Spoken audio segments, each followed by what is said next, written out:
Dzień dobry Państwu. Witam Państwa bardzo serdecznie. Nazywam się Marciniak-Mierzejewski, pracuję w Instytucie Badań Edukacyjnych i dzisiaj mam przyjemność poprowadzić dla Państwa webinar dotyczący kompetencji opartych o wiedzę, czyli Knowledge Rich Curriculum. To jest, proszę Państwa, kolejne wydarzenie realizowane przez Instytut Badań Edukacyjnych, trochę przy okazji, a trochę w związku z realizacją przez nas nowego profilu absolwenta szkoły podstawowej i przedszkola.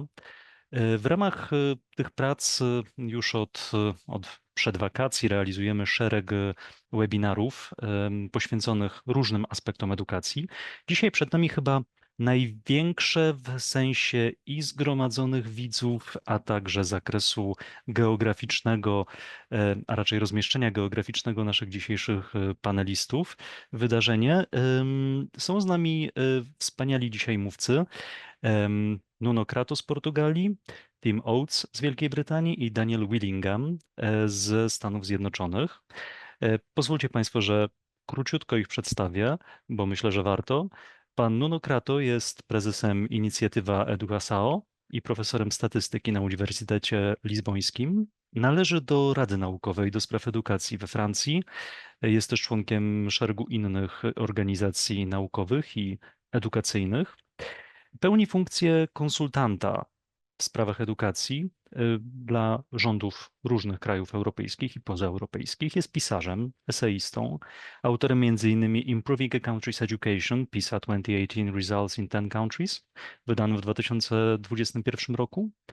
W latach 2011-2015 pan Nuno pełnił funkcję ministra edukacji Portugalii i w trakcie tej kadencji myślę, że można przypisać mu zasługę polegającą na tym, że wyniki portugalskich uczniów w badaniach PISA i TIMSS zdecydowanie się poprawiły.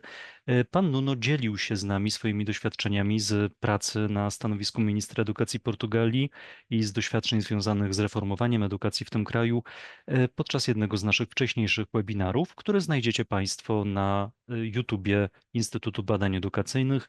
Do odsłuchania w całości serdecznie zachęcam. Jest z nami też Tim Oates, profesor Tim Oates, dyrektor grupy do spraw badań nad oceną i rozwojem w Cambridge University Press and Assessment. Wydawnictwo to koncentruje się na krajowych i międzynarodowych badaniach nad ocenami i pomiarami. Tim Oates prowadził szeroko zakrojone międzynarodowe porównania wyników systemów edukacji. W latach 2010-2013 był przewodniczącym panelu ekspertów do spraw przeglądu krajowego programu nauczania w Anglii. W 2014 opublikował Why Textbook Count? Badanie analizujące strukturalną rolę podręczników w reformie edukacji, które ostatecznie doprowadziło do ogólnokrajowej debaty i skoordynowanej pracy wydawców nad poprawą wzorców korzystania z materiałów edukacyjnych.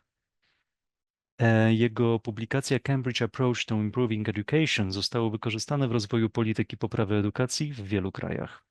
Jest członkiem Churchill College w Cambridge, doradza rządowi Wielkiej Brytanii i nie tylko w sprawach związanych z edukacją. W 2015 roku za swoje zasługi na rzecz edukacji uzyskał Order Imperium Brytyjskiego trzeciej klasy. I jest z nami też trzeci nasz mówca, Daniel Willingham z Uniwersytetu w Virginii, na którym wykłada od 1992 roku. Początkowo koncentrował się w swoich badaniach na podstawach mózgowych, podstawach uczenia się i pamięci, a aktualnie jego badania, w zasadzie wszystkie, dotyczą zastosowania psychologii poznawczej w edukacji od podstawówki do studiów, czyli K16. Jest autorem co najmniej kilku książek, w tym bestsellerowej Why Don't Students Like School oraz ostatnio wydanej Outsmart Your Brain. Na publikację pana Daniela Willinghama powoływała się dr Kinga Białek podczas naszego ostatniego webinaru 8 listopada poświęconego czytelnictwu uczniów, czytaniu dla przyjemności i tego, jak pozytywne skutki ono ma dla edukacji i rozwoju. Zachęcam serdecznie do odsłuchania tego webinaru. Też znajduje się na naszym YouTubie. w liście naszych nagrań. Ale może tyle wystarczy ode mnie. O otwarcie oficjalne tego wydarzenia, dzisiejszego webinaru, poproszę dyrektora Instytutu Badań Edukacyjnych, doktora Macieja Jakubowskiego. Dziękuję Panie Marcinie. Dzień dobry Państwu. Witam Państwa i naszych wspaniałych panelistów na dzisiejszym spotkaniu. Jest to wielki dzień dla edukacji. Będziemy rozmawiać o naprawdę ważnych rzeczach. I mamy tutaj mówców, którzy no, należą do liderów dyskusji na temat tego, jak zmieniać edukację w sposób sensowny, racjonalny, oparty o badania. Profesor Nuno Crato, jak zostało już powiedziane, jest nie tylko wspaniałym naukowcem, ale także był ministrem w Portugalii i wprowadzał te zmiany w praktyce. Profesor Willingham jest dla mnie niesamowitym autorytetem. Czytając jego książki, nauczyłem się naprawdę wiele, zarówno z psychologii poznawczej i kognitywistyki, jak i z tego, jak zmieniać sensownie nauczanie, jakie są podstawy naszego uczenia się. No i Tim Oz, last but not least, jest ekspertem światowej klasy, znany na całym świecie, ekspert, który potrafi opowiedzieć o tym, jak powinny być budowane podstawy programowe, jak powinny wiązać się z ocenianiem uczniów, jak, krótko mówiąc, budować system edukacyjny, który podnosi umiejętności uczniów. To seminarium jest niezwykle zapoczątkuje, mam nadzieję, niezwykle ważną dyskusję na temat tego, jakie powinny być podstawy programowe. I powiem, że ten temat takiego knowledge rich curriculum, czyli podstaw programowych bogatych w wiedzę, jest, no, sam tytuł jest czymś, co na pewno budzi wiele emocji, ale też myślę, że budzi wiele niezrozumienia. My w Polsce dyskutujemy o podstawach programowych z tej perspektywy przeładowania ich faktami i fakcikami. Natomiast jak dzisiaj będziemy słuchać w przypadku tym knowledge rich curriculum, nie chodzi o to, żebyśmy mieli miliony faktów, które uczniowie muszą bezkrytycznie i bezmyślnie zapamiętać. Chodzi o to, żeby poznawali te kluczowe koncepcje, także fakty, także słownictwo, ale kluczowe dla zrozumienia danej dziedziny. I będziemy mówili o badaniach, mam nadzieję, które pokazują, jak duże efekty takie zmiany w podstawach programowych mogą przynieść.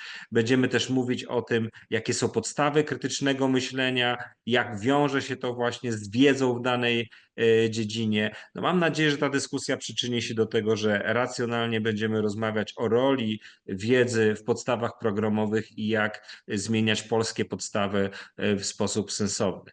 Ta dyskusja też powinna odpowiedzieć na takie pytania, które pojawiają się w mediach, czy też w dyskusjach z rodzicami, takie jak na przykład, że szkoła nie powinna już uczyć faktów, bo mamy Google, teraz mamy sztuczną inteligencję, która lepiej rozwiązuje maturę niż przeciętny maturzystka i w związku z tym wnioskujemy, że nie powinniśmy w takim razie poznawać wiedzy, poznawać nawet takich podstawowych umiejętności, które może zastąpić sztuczna inteligencja, bo to nie ma już sensu.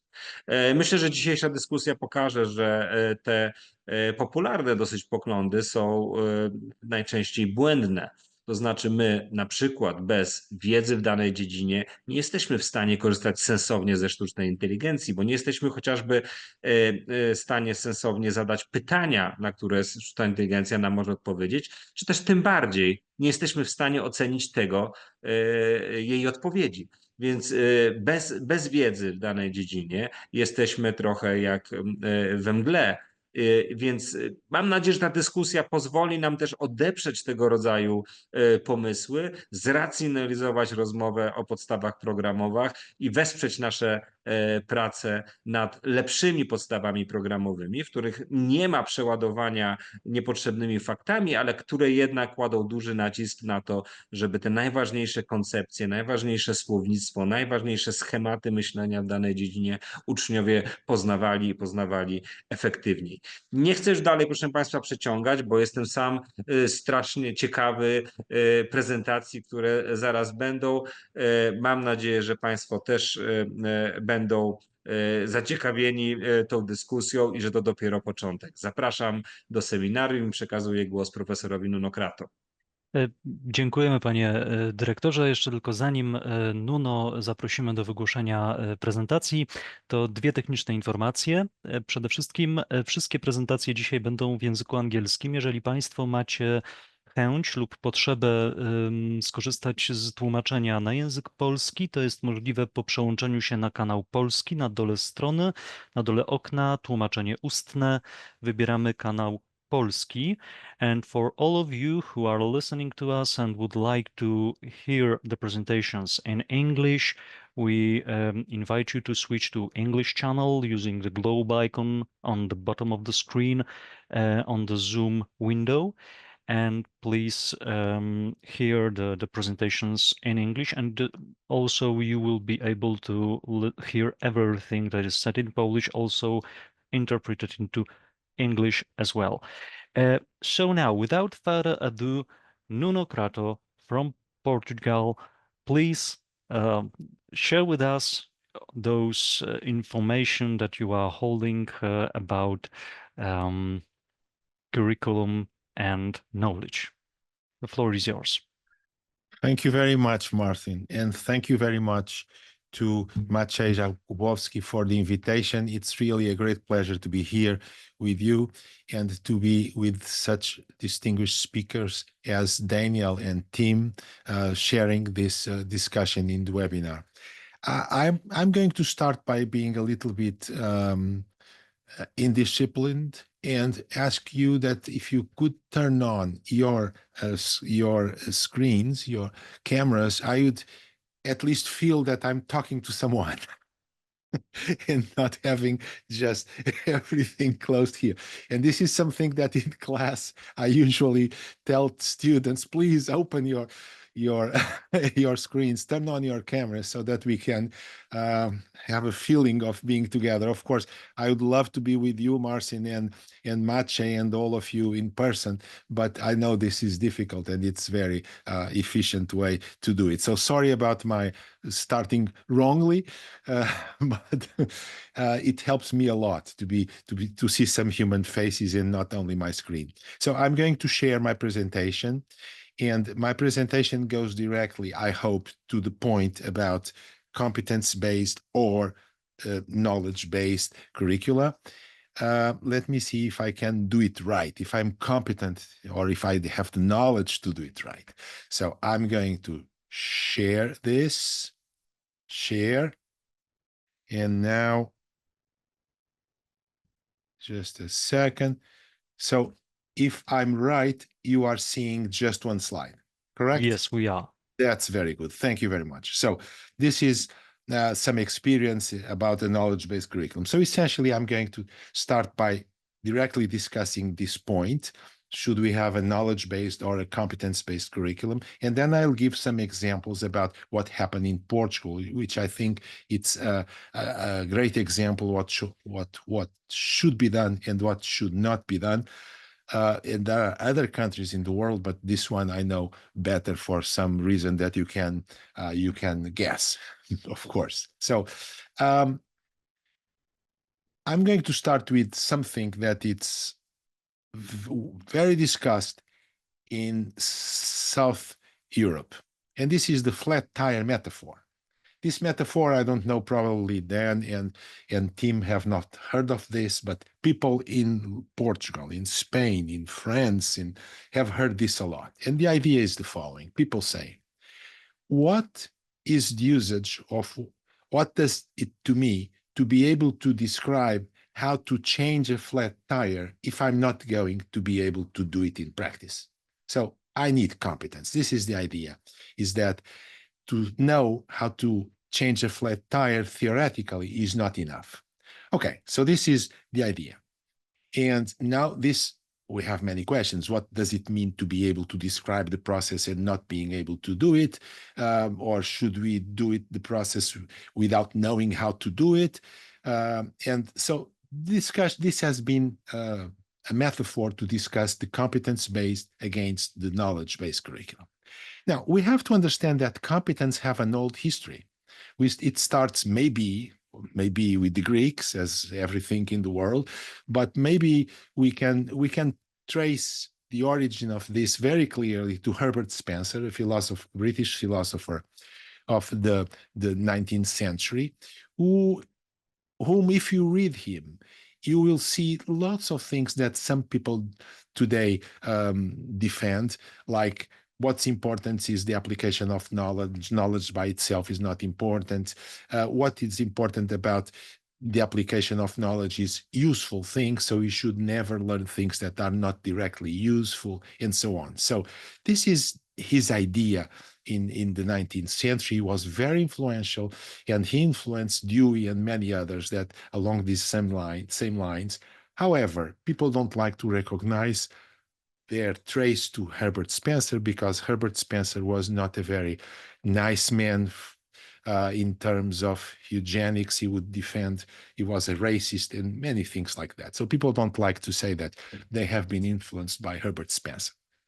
Now, recently, with two other people that have the same name, Spencer, have into the business world have started talking about it. So this in the 90s was discussed a lot, because people were saying like this: well, what's the purpose of having to know lots of math if they arrive here at the business world and they can't they can't use an Excel file, or they can't use a Word file? So what's the use of knowing all these things if then they can't apply the knowledge? And Highland is also an important reference here. Into the Southern Europe, the Swiss Pernoud was very influential, and he defined exactly what it means from his point of view, what it means to have competencies. And competence for him were the most important things. Glasser is another reference, and OECD most recently has been putting lots of stress on this. So we should have this clear in our mind. And main idea is what I just said. Without competence, knowledge is not useful. Now, there is a point here in this sentence. I'd say that most people would say this sentence makes some sense, but look at these two words. It's useless without competence.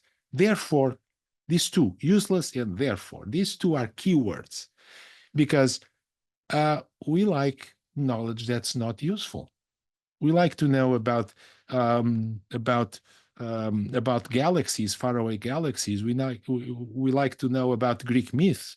And what's the use of that? What's direct use of that for our jobs? None. So they are just nice. And they also remind us that sometimes kids, and many times kids, like to know useless things. And it's the criterion of use is not a good criteria for enticing people to learn. And now the key word here, therefore, competence should be the guiding tool. I know that people don't like to put things black and white, but to start with, we should put black and white, and then we could have some nuances. Now, the main criticisms to this, from my point of view and from many authors, are a couple. The first one is that knowledge is diminished with this idea. Second one is that it's difficult to measure the progress.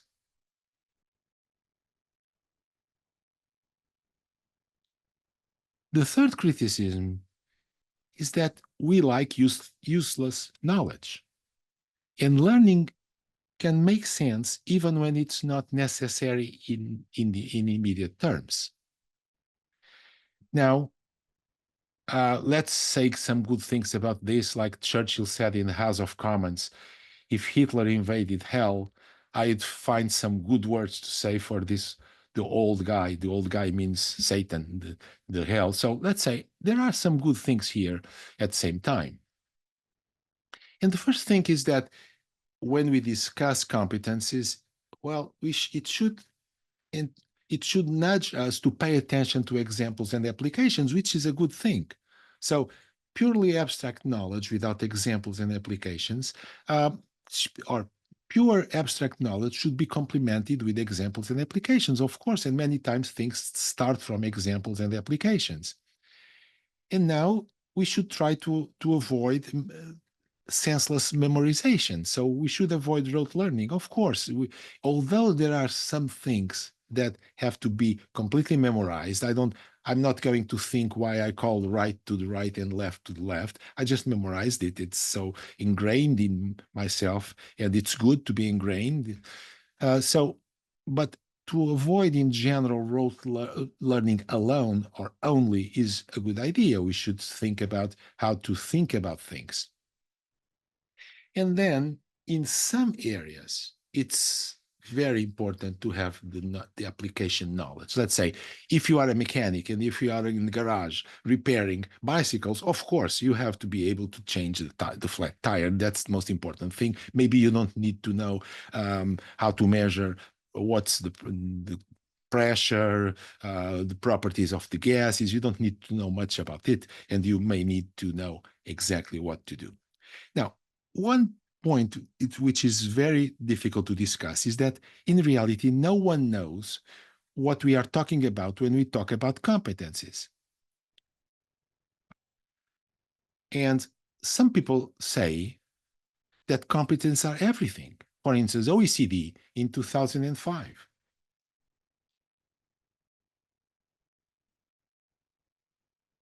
Or NIH.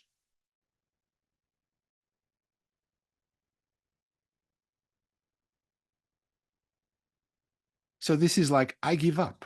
What's discussion? Why are we discussing competencies versus knowledge if competence are everything? So, okay, we give up. So it's like inserting learning into learning. Well, it doesn't make any sense. So if competence are everything, don't talk about competence-based curricula. Talk about curricula. So I give up. Really, if we stay in this way, we don't need to discuss anything further. But in reality, that's not what happens. In reality, what happens is that, this is not what happens. People discuss competence and they say, oh, we need a competence-based curriculum. So why are they saying that if competence are everything? Well, other people say, and I agree with it, is that competencies and knowledge are indissociable. So they are like mixed. Okay, we can agree with this, but then I give up again. Why are we discussing this? Why are we discussing this? If they are the same thing or if they are indissociable. Why? And let's get back to the flat tire. And let's talk about knowledge and skills. I prefer the British way of saying we have knowledge and we have skills, and they are indissociable. And okay, I can understand that. Now, if we are talking about competence, no one knows exactly what this word means. So let's talk about this. Now, the problem about knowledge and skills is that we have to recognize that knowledge is powerful. If we are talking about knowledge, about the major things, so about physics, about mathematics, about all these bodies of knowledge, we have to talk about something that is not applied, something that is not immediate, something that is what Michael Young in UK calls powerful knowledge. So when we are talking about knowledge, we are not talking only about changing the flat tire, but we are talking about this, about disciplines. This is what's powerful knowledge. So powerful knowledge is distinct from everyday knowledge, from things that people know from tradition, from use. This is powerful knowledge. So we are talking about physics, about history. What are the currents in history? Geography. What are the main things in geography? What are climates? What are rivers? How do we distinguish a sea from an ocean, and so on and so on? These type of things. So this is powerful knowledge. And the question is then, and that's what we should discuss, I believe, is what is leading the curriculum? Are we leading the curriculum, or are we driving the curriculum by skills or by knowledge. So I think that we should drive the curriculum, we should organize the curriculum by knowledge, because knowledge is coherent. Skills are one thing here, one thing there. Now we do have the flat tire. Next day, what comes after this? Oh, maybe how to draft a beer.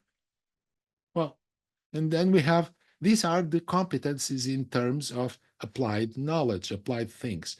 And we should, for the general studies, to have a curriculum organized by the logic of disciplines. And not logic of disciplines is not solution of gases in water, as we see in this last example of beer, versus pressure in gases, is to organize the knowledge of physics. And knowledge of physics is, what are the states of matter? What are solids? What are liquids? What are gases? What are the properties of solids? What are the properties of liquids?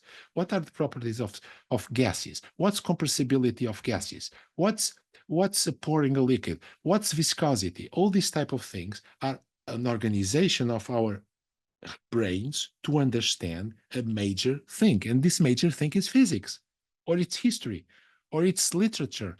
But even in literature, we don't study a little bit here, a little bit there. We look at currents of literature, schools of literature, genres, and so on. So we need some organization. And that's where I think it's the main thing, is that we need to organize the curriculum by the logic of knowledge. And then we can say, okay, we have knowledge and skills, sure.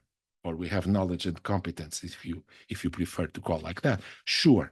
But what is the main lines of the curriculum? What's organizing the curriculum in physics, in history, in mathematics, in geography, and so on? That's knowledge, because it's a subject specific and coherent conceptual disciplinary knowledge, as Michael Young said.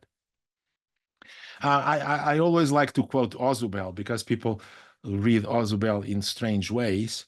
People think of Ausubel, of the concept of meaningful learning, in the sense that meaningful learning is meaningful for me.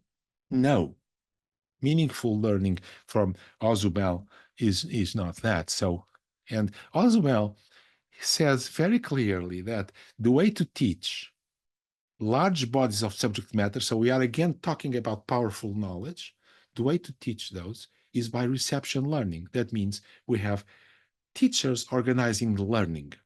Now, everyday problems, how do I cross this street? How do I pour this liquid here? Everyday knowledge, okay, we can do by discovery learning, but we cannot discover the laws of physics by ourselves. We have to trust in someone to organize that learning for us.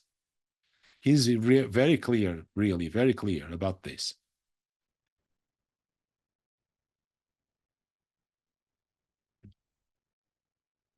I think this sentence, for some people who have not read Ausubel, is very surprising. And this is his most common, the most well-known sentence, is the most important fact. I'm going to read it. Influence learning is what learner already knows. Consider this and teach him accordingly.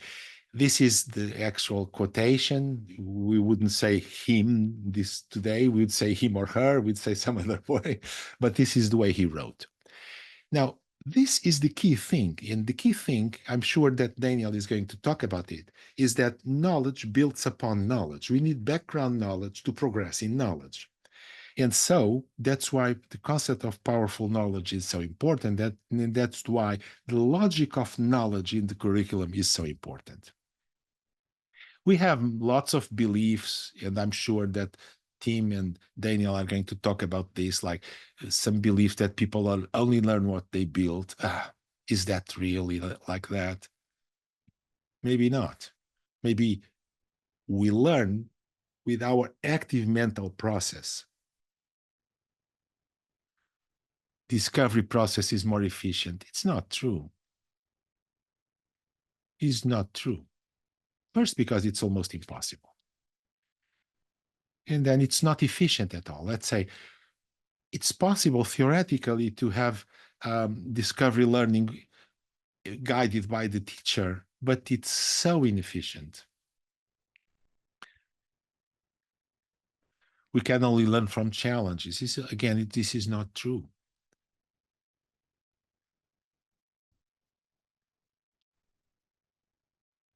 We have to distinguish people who already know something about it from people who know nothing about it. And I think this is the greatest myth in education, is that students learn best what they like. I'm sure each of you loves some subject in which you are really ignorant. I love music. I'm ignorant in music. I love painting. I'm ignorant in painting. So it's not what they like.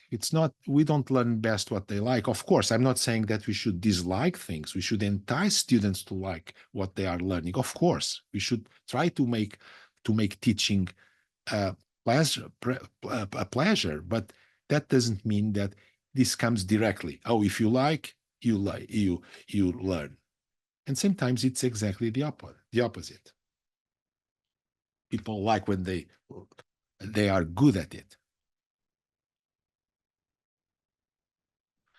This is not only from cognitive psychology, not only from curricular studies, is that also from large-scale assessment studies such as PISA. PISA tells us many important things, and this is what I'm going to show you, has been shown many times, but many times people ignore it, and some people don't know it. The importance of explicit teaching directly subject matter. The graphs are here in this book. I take advantage of this event to publicize the book. It's an open access book, so I don't gain any royalties from you downloading the book. You can download at any time, but this is the graph that's there, reproduced from OECD's graph, and this is what I would like you to draw your attention to it. Okay, so these are factors, positive to the right, negative to the left, factors associated with the performance in science of students, 15 years old. These are thousands and thousands of students that have been studied in this PISA. PISA never did a similar study later. I don't know why. We can speculate why, but I don't know why. And of course, socioeconomic profile is always the most important, or one of the most important factors. We know that people from privileged families are better in education. It's a sad fact about reality, but it's a fact. And but the second one is this index of teacher-directed instruction. That means this is a construct with many factors. You can go to the PISA report and study it factor by factor. But this is essentially this means when we have teacher-directed instruction, we have very positive results, very positive results. We have them here, very positive results. Then next factor. Total time per week. Well, this doesn't seem to be an important factor. And next one is index of inquiry-based instruction. Negative. It's one of the most negative factors for students learning is the time spent in inquiry-based instruction. Am I saying we should not do inquiry-based instruction? No, I'm not saying that. I'm saying we should do it with calm. We should do it in moderate terms and very thoughtful terms.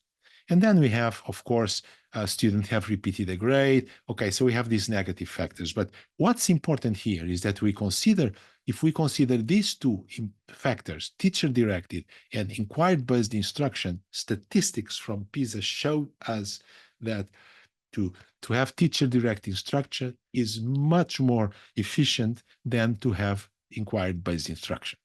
Of course, we need a mixture of two, and some people even had, like McKinsey, have this report in which they arrive at what they call sweet spot, which is many to all lessons to use teacher-directed methods, and in some use some inquiry-based methods. So we have here like a sweet spot, but if we do essentially things in inquiry-based methods and not direct teach methods, this is very negative.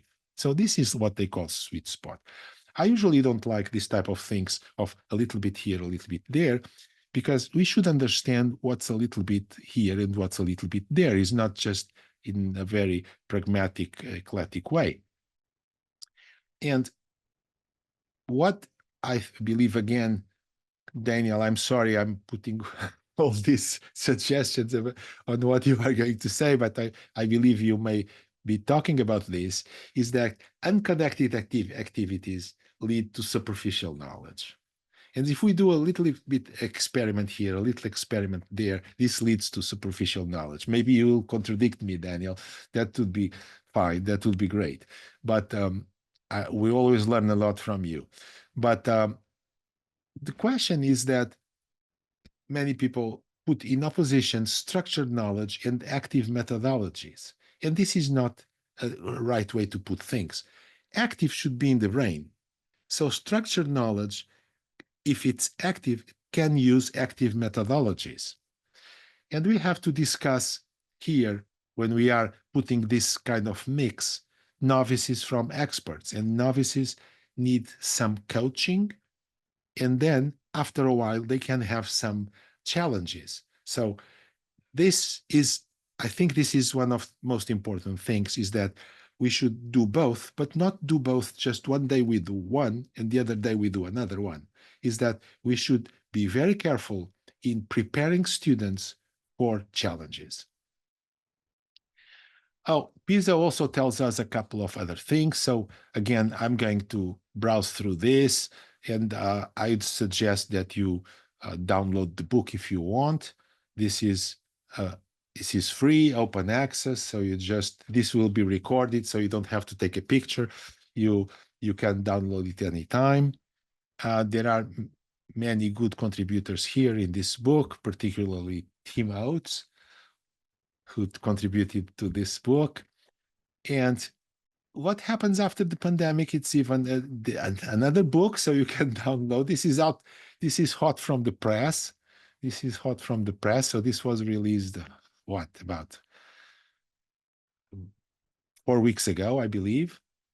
And what this is showing is, again, that we have contrasts, and PISA made the contrasts in different countries. And what the countries that are doing better are, we know, it's Singapore, it's Japan, it's South Korea. These are the countries that are doing better. Macau, Taipei, Japan, you see, these are the countries that are doing better. And of course, some countries are doing really poorly. But even in the countries that are doing better, if we'll compare, for instance, Austria with Singapore, or the United States with Singapore, you see that Singapore is 70 points above Austria and above the United States and above similar countries. If we translate this, as PISA points is something that is quite abstract, if we translate this as years of learning, this essentially is pointing to something like kids in Singapore, when they are 13 years old, they know as much as kids in these other countries that I just named when they are 15. So they are 2 years ahead in Singapore. And all these countries here, what do they use as method of learning? They have direct instruction, very structured instruction. And this works. This works. And we have to look at them. Sometimes I show this to people who are not in education, and they say, oh, so why don't we copy them? Well, that's the right question. That's the question that everybody should ask. Why aren't we looking at what they do well? And one thing they do well is direct, structured instruction. Now, up to a few months ago, people would say, oh, that's fine. They are very good. But you know what? They are trained for testing. They are trained to memorize things. These countries, Singapore, that's what people would say, Singapore and South Korea and so on, they are mechanical. They learn it mechanically. They are not creative. That's what people would say up to about 2 or 3 months ago. I don't recall, but few months ago. Few months ago, very interestingly, PISA third report, PISA 2022 third report was released. And PISA 2022 introduced a new dimension in the inquiry, in the survey. And this new dimension was creativity. And they measured creativity with a construct. It's always a construct. It's always a proxy, but it seems to me a very good one, because creativity was measured by the possibility of making a poster or advertising something, completing a dialogue in fiction, and things like that. So summarizing a plot, inventing a plot, this was how they measured creativity in PISA. And so the question is, after they measured creativity, we were expecting that, okay, Singapore would be good in math, okay, South Korea would be good in math, but not in creativity. So let's look at the result. And the result is this. There is a correlation, a very strong correlation between creativity and math results. So we cannot say, we no longer can say that these countries that have a very direct teaching approach, that these countries are creating robots. No, they are creating creative people. And why that? Well, maybe creativity has something to do with knowledge. Maybe.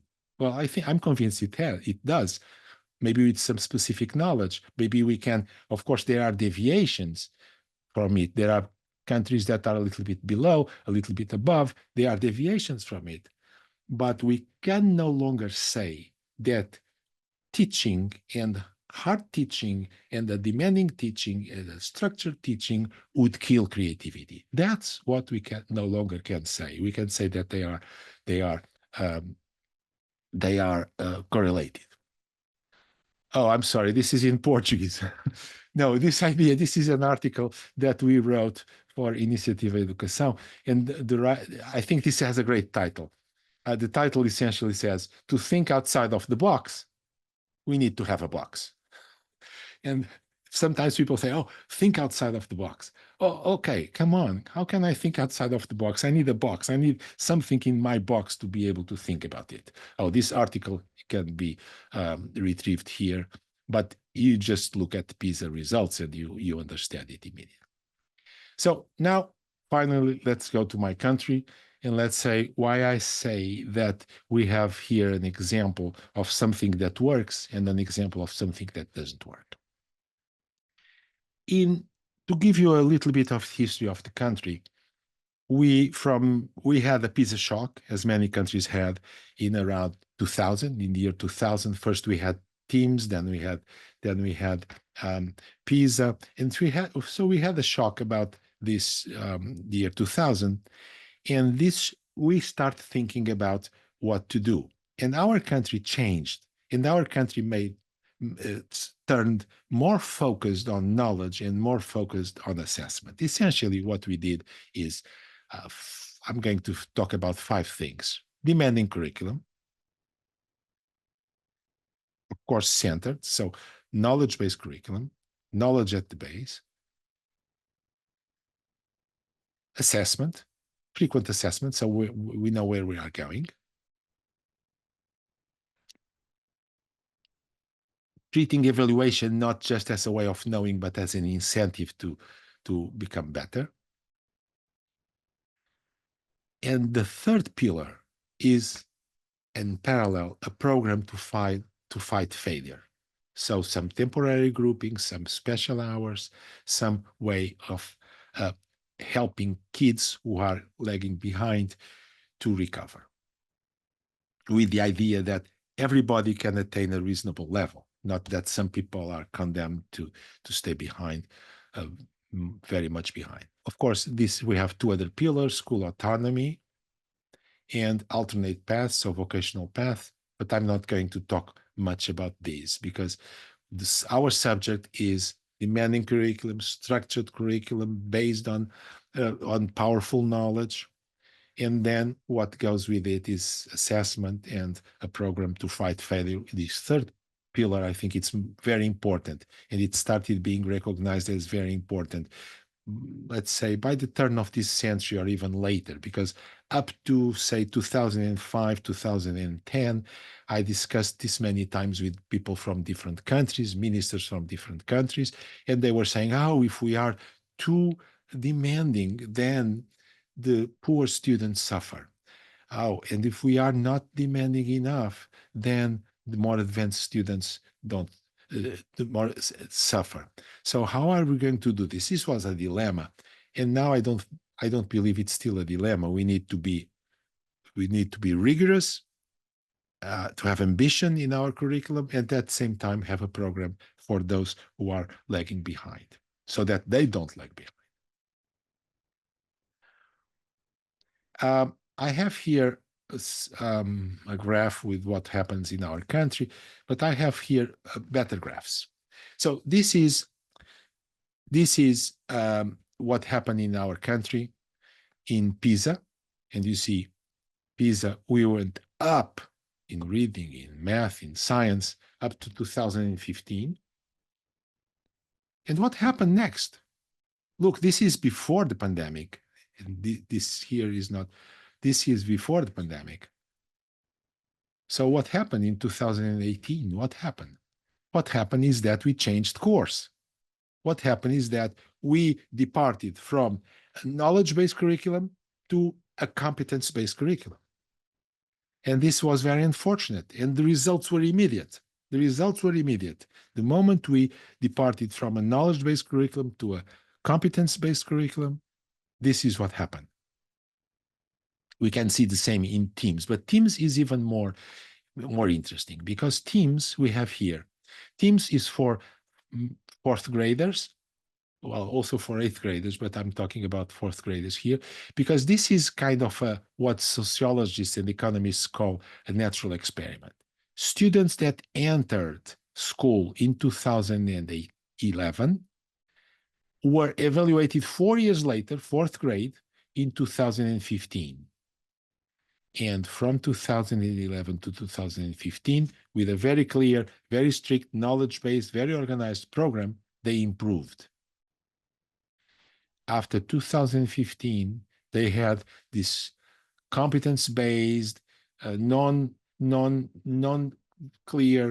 learning goals, all this fluff thing, and the result is this. This is a really big drop. And just to give you an idea about this, because we are always talking about Finland. We are always talking about Finland. So how does this compare to Finland? Well, of course, we were below Finland. Finland has been going down, but even so, it's quite an achievement in 2015 to be above Finland. We were better than Finland. And I say this without any think against the Finnish. I'm just saying, okay, you are so good, or you were so good that to be compared with you is a privilege. And look, we were above Finland. This surprises everybody. Why? Very oriented, very clear goals based on knowledge. And then with the reversion, what happened is that, again, even if Finland was going down, we were below Finland. So I think this graph is really important, because this is what people call sometimes a natural experiment. That means things changed and they were measured. It's not an experiment. No one wants to do an experiment with kids, or I hope not.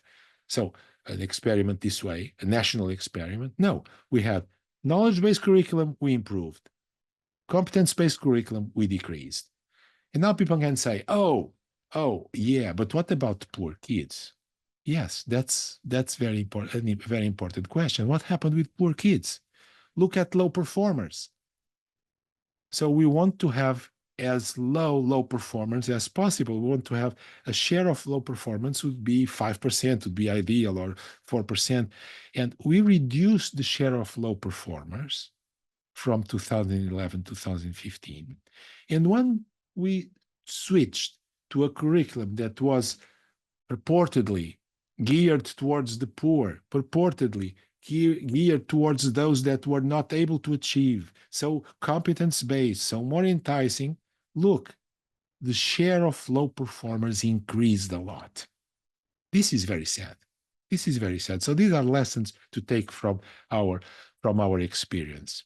The same thing with PISA. PISA doesn't match, the years don't match exactly the same thing, but look, but we have here the data. And let's look just for reading. Low performers, PISA is 15 years old. Low performers, they were essentially going down, going up. So the share of low performers increased with a competence-based curriculum. Exactly the opposite of what people sometimes say. Oh, now this is in Spanish. I'm so sorry. So what this means is that we have here these two periods: more curricular ambition, more clear goals, more evaluation from 2003 to 2015. And again, these were a couple of ministers. I was lucky enough to be here at the end of this period. So in 2015, that's when I left office. So we attained a lot in 2015 because of previous work, of course, and because of teachers, of course, because of schools. And after 2015, less curricular ambition, goals not as important or not as valid as before, more curricular flexibility, less evaluation, and this is the result.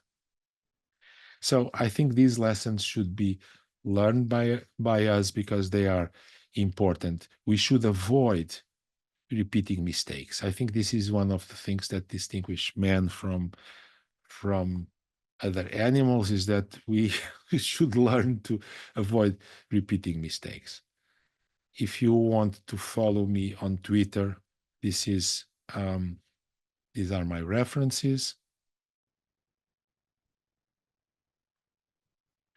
And thank you very much. I'm now ready to take questions. Thank you very much. Oh, thank you, Nuno. That was a very interesting presentation, and we have some questions on the chat. I will try to translate them into English. One of our guests says that curriculum should be built around knowledge, and that's right. But what about subjects as foreign languages, artistics, art, or PE? What about those? That's a very good question. That's a very good question. I don't have a very clear answer for that. I think that things should be slightly different. I think it depends on what you are talking about languages, but I completely understand that if you want to train someone to be a tourist guide, you give some general knowledge, but you go more for what we call skills to explain this, skills to explain that. You are more geared towards skills, but even then, you have to have very clear knowledge. E is really, so physical education, I believe that's what you mean, is really a different subject. I'm not an expert on that. I really can't answer the question. Okay. Arts, I would say there is a combination of knowledge and skills. I had a very interesting discussion last week in a professional school, and they invited people from the art industry, from the advertising, but people, creatives, for the creative industry. And you know what's the recommendation that all of them said to the kids was: see as many paintings as you can, see as many advertisements as you can, see as many film clips as you can, because that's what will give you creativity to develop your own materials. But really, I think, I don't know exactly how to classify this as knowledge or skills. It's a difficult thing for me. For me, the examples I'm giving are essentially examples for physics, for mathematics, for geography, for this type of matters. But I'm sure that the coming speakers will have more clear ideas than me about that. I believe so, and I hope that we will be able to answer more of those questions later on. But still, we have 5 minutes, so I would like Please, to please, redirect another question to you. please. How did the program to fight failure look like? Was it financed by government or by municipalities or parents? That's a very interesting question. That's a very interesting question. In our case, it depends. It can be by many ways. It switched a little bit from the government to municipalities. But what we did, I think it was very successful, was this, is to give credits to schools, but these credits were contingent on improving the results. Many times people say, oh, let's do it better. So let's give more money to schools that have to deal with kids from more disadvantaged backgrounds. That doesn't help a lot. That doesn't necessarily help, because we are just pouring money there. And we had some programs where we're just pouring money and nothing happened. We have to tie this funding, additional funding, could be additional resources, could be additional money, could be additional teachers. We have to tie this to the improvement of the schools. And so what we did is that we created a very complex system, a statistical system, that was measuring the progress of students by internal assessment, the progress of students by external assessment, the relation between the two, because standardized assessment, it's very easy to cheat on internal assessments. I'm not saying that people want to do that, but it's very easy to do it if someone wanted to do it. So we have to have external assessment at the same time, to have the retaining, so as a negative factor. So if you retain students, of course, you are improving the learning results of those that remain, but you have to be in our statistical assessment penalized for this fact. So very, very complex system of weights was able to give a measure of the progress, of the real progress that schools were making in terms of supporting students with more difficulties. And then the idea was, you have autonomy to do whatever you want that works. You can create temporary groups outside of the class. You can do tutoring. You can do lots of things. You are autonomous to do that, and we'll give you the state will give you some resources to do it, but you are accountable for that. And if you are doing well, the resources will continue. If you are not, we are just wasting money, so we should go to different areas. So this essentially was the way things were organized. Thank you. And according to that, to deepen this question even more, or maybe not just to build upon it, the amount of knowledge grows with every day. So the question is, how do you choose what knowledge is most important? And adding to that, does this level of knowledge that is needed by the pupils to comprehend should be the same for every student, even those with special needs, special educational needs? The first part, knowledge grows. How I'm do we starting with choose? last part. I'm starting with last part, because last part, we are not talking about students with special needs here in this thing. There are students that have really special needs, and we have to distinguish those that have real special needs from those that are just challenged at the moment, and with special help they could attain a reasonable level. So now the first part of question, sorry, was As knowledge grows with every day, how do we choose what is important? Yeah. No, I understand. The curricula have to be revised frequently. Well, frequently is not every day, but frequently is like, let's say every 10 years, people should, or every 5, 10 years, people should look at things and revise and see how things evolve. But But there is also the myth that things are evolving every day. It's not true. If you look at the basic corpus of physics, if you look at the basic corpus of literature and so on, things are not evolving every day. They are not changing every day. The major things are there. Of course, we introduce a little bit here, a little bit there, we update. But I risk to say that 95% of what we teach in middle school and even in high school is very stable, So we can improve, but be careful. Things are not changing every day. Okay, and last question for now. Is there any evidence to back your opinion on the role of competence-based curriculum and its impact on educational attainment? Okay, that's a very good question. That was what I spent 45 minutes trying to show. Well, we have here this evidence in Portugal, in this country that I know very well, and we have lots of evidence from around the globe. So we tried to synthesize it in the books that I've shown.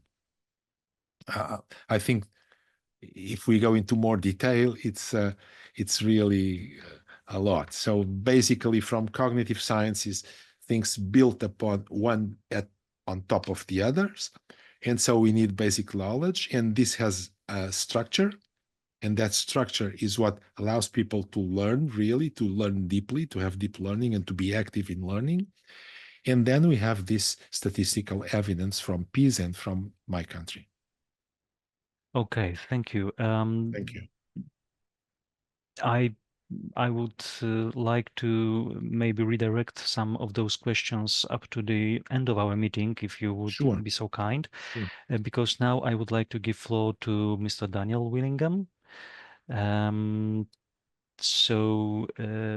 Daniel, about the science of why knowledge matters to critical thinking. Please, the Great. floor is yours.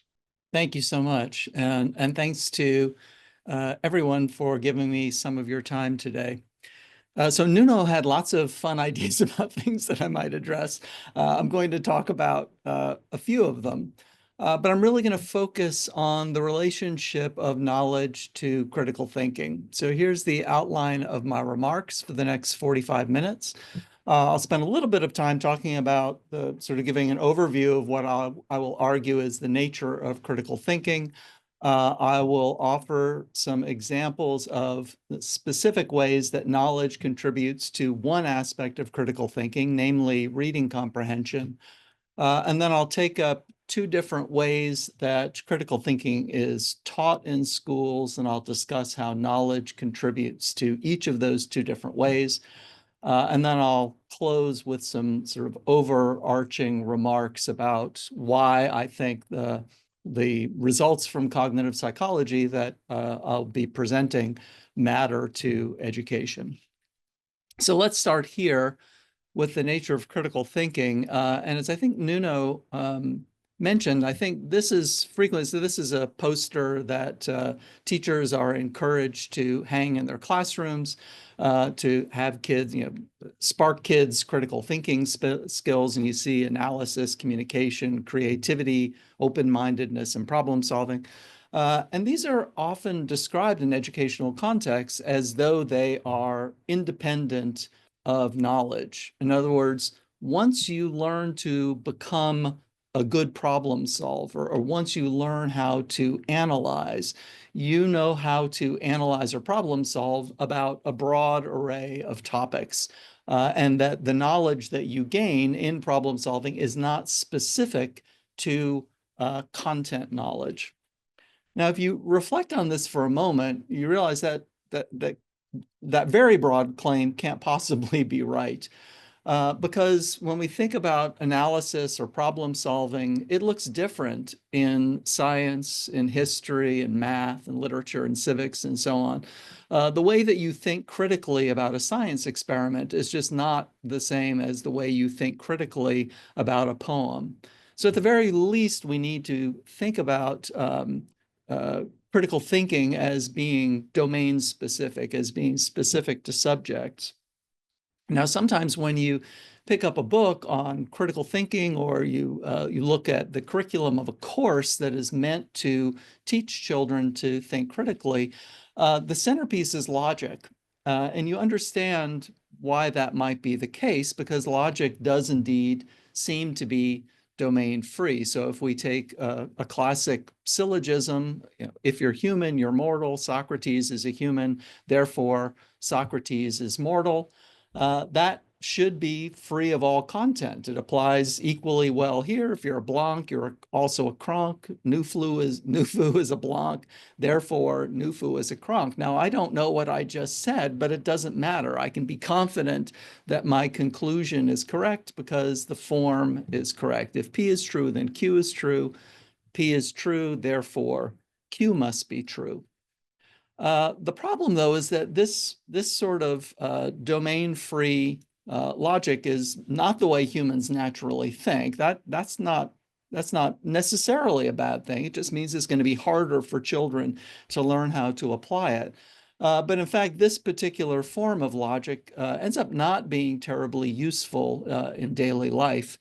So to give you another example is a different conditional syllogism. If I turn the dial, my oven gets hot. I turned the dial, therefore my oven will get hot. So that has the form, if P is true, then Q is true. P is true, therefore Q must be true.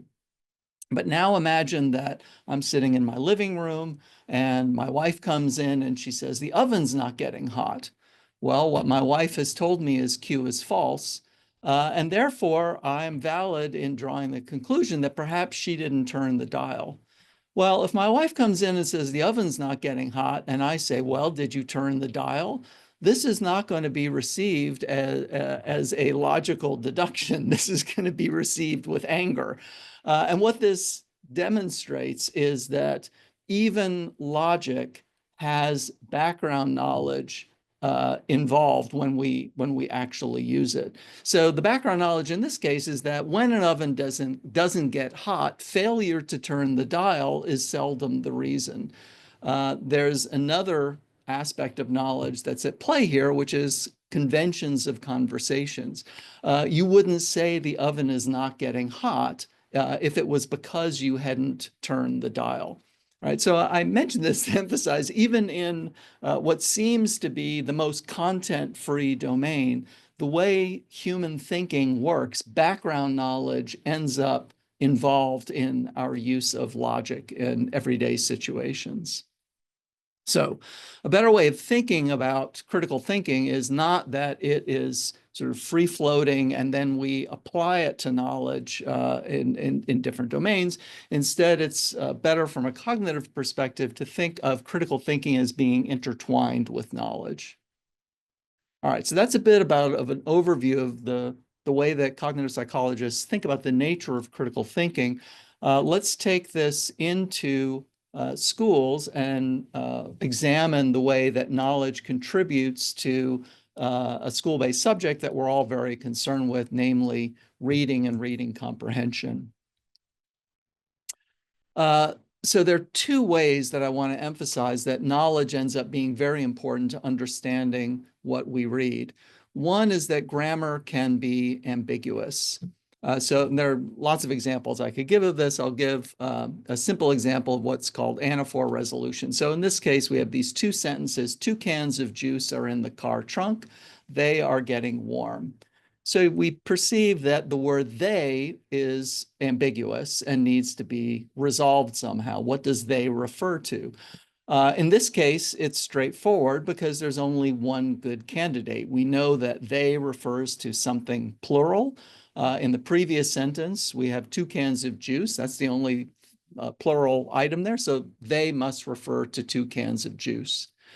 But now have a look at this pair of sentences. Lynn tore up Brianna's picture. She ran to tell the teacher. Once again, we've got an ambiguous word, the word she, that needs to be resolved in some way. But in this case, we've got 2 candidates. We've got Lynn or we've got Brianna. Now, most people, when they read this sentence, she ran to tell the teacher, they would not perceive it to be ambiguous. They would immediately see that it's Brianna who ran to tell the teacher. Why? Because they're bringing background knowledge, knowledge of the world, to bear on their interpretation of this sentence. People know that running to tell the teacher is something you do when a crime has been committed in a classroom. And people also know that the person who runs and tells the teacher is not the criminal. The person who runs to tell the teacher about it is the victim of the crime. So psycholinguists have actually suggested that most of the sentences that we read or indeed hear are actually ambiguous, but background knowledge is applied so effortlessly by the brain that we don't perceive the ambiguity. Here's another example of an ambiguous sentence in everyday life. The word "it" here is ambiguous, and we only realize there's two things that it might apply to once someone's making a joke about it. Here's the second reason that knowledge is so important to reading, and this is probably the still more important reason than the ambiguity of grammar. Writers and speakers omit information that is crucial to communication. So I'll give you another example of a pair of sentences. Tricia spilled her coffee. Dan jumped up to get a rag. Now, if all you understood when you read this was these two actions, Tricia spilled coffee, then Dan jumped up to get a rag, you wouldn't really understand everything that the author almost certainly intended for you to understand. The author wants you to understand a causal relationship between these sentences. Dan jumped up to get a rag, excuse me. Dan jumped up to get a rag because Tricia spilled her coffee. But I want you to notice how much information you need to link the sentences in that manner that's not in the text, that you have to bring to your reading. You need to know that spilled coffee makes a mess. You need to know that people don't like messes, and you need to know that rags can clean a mess. So your mind is very, very good at bringing this unstated knowledge to bear on your interpretation of what you read. Now, we might ask, why would a writer or a speaker omit information that's actually needed to properly comprehend it? Well, I'll give you another example of why it is that communication typically has this form of lots of omitted information. Suppose that you're in a restaurant and you're walking by a table and you overhear this snippet of conversation. What makes you think she won't want to see you again? I kind of spilled some coffee on her. So the guy in the red shirt is again omitting a lot of information. Think about what it would be like if he tried to include all of that information. The conversation would look like this. What makes you think she won't want to see you again? I kind of spilled some coffee on her. Well, spilled primarily on her, although a bit, perhaps a half ounce spilled on the floor. I don't believe she found it endearing or disarming, but rather irritating and simultaneously pathetic. And I don't believe she'll want to spend an evening with someone she finds irritating and pathetic. So I believe that if I call her for a second date, she'll refuse, even if she finds a polite way to turn me down. Thanks for asking. Everybody knows a couple of people who actually tell a story this way, and they're sort of telling you much more information than you need. And what you're feeling there is most people don't do that. What you're sensing is this odd way of talking is including much more information than is needed, exactly because your brain is so good at bringing information from memory forth to help you interpret what you're hearing or reading. And what would happen if you lack that information is fairly obvious. If you don't have the information that a writer assumes that you have, then you're very likely to be confused. So topic knowledge is critical to comprehension because language is ambiguous, and second, because language is often incomplete. I want to tell you about one study on the effect of knowledge in reading comprehension that examines the role of knowledge in reading comprehension in the that's more typical of the type of reading that students do in school. So in this experiment, there were two neighboring school districts. And these were third grade students who were going to be tested. Every fall, they were given a reading test, and the researchers knew that historically, students in the third grade tended to score about the same on the reading test.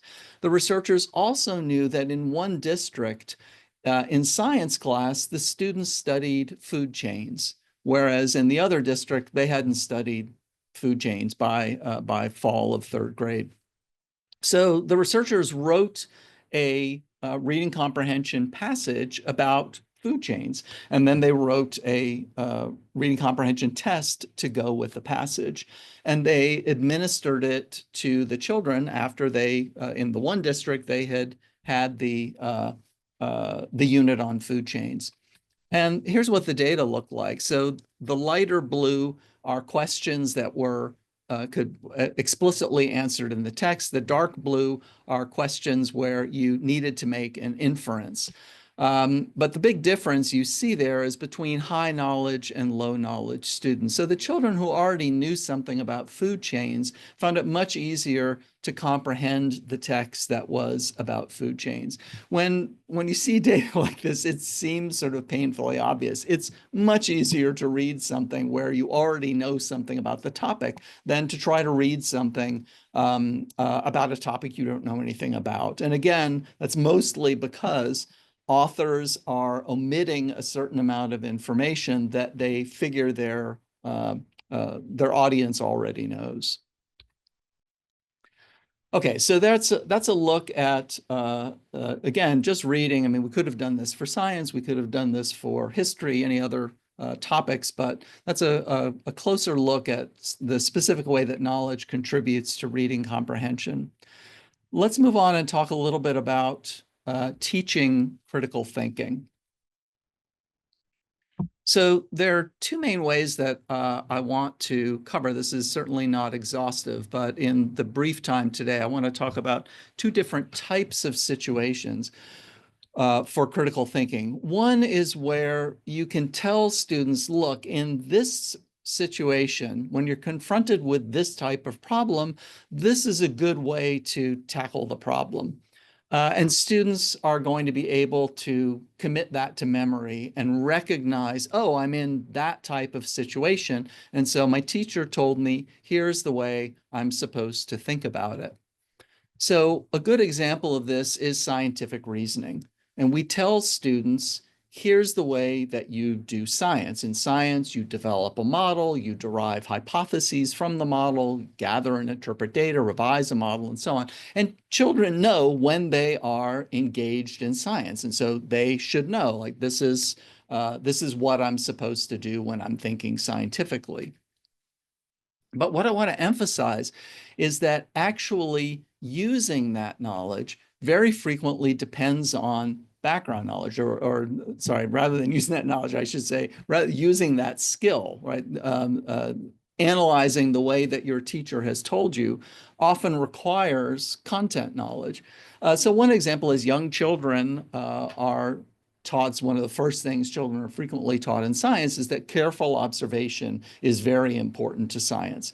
But what is it exactly that you're supposed to observe? Even if you have something that's not terribly complicated, like a typical thing that might be in a classroom is a terrarium and it's full of plants and animals and so on. You tell the children, look really closely.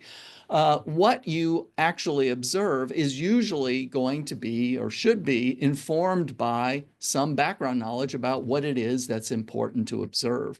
So you can memorize a principle like careful observation is very important, and you may be able to write that down on a test, but being able to actually use that to do science is going to require some background knowledge.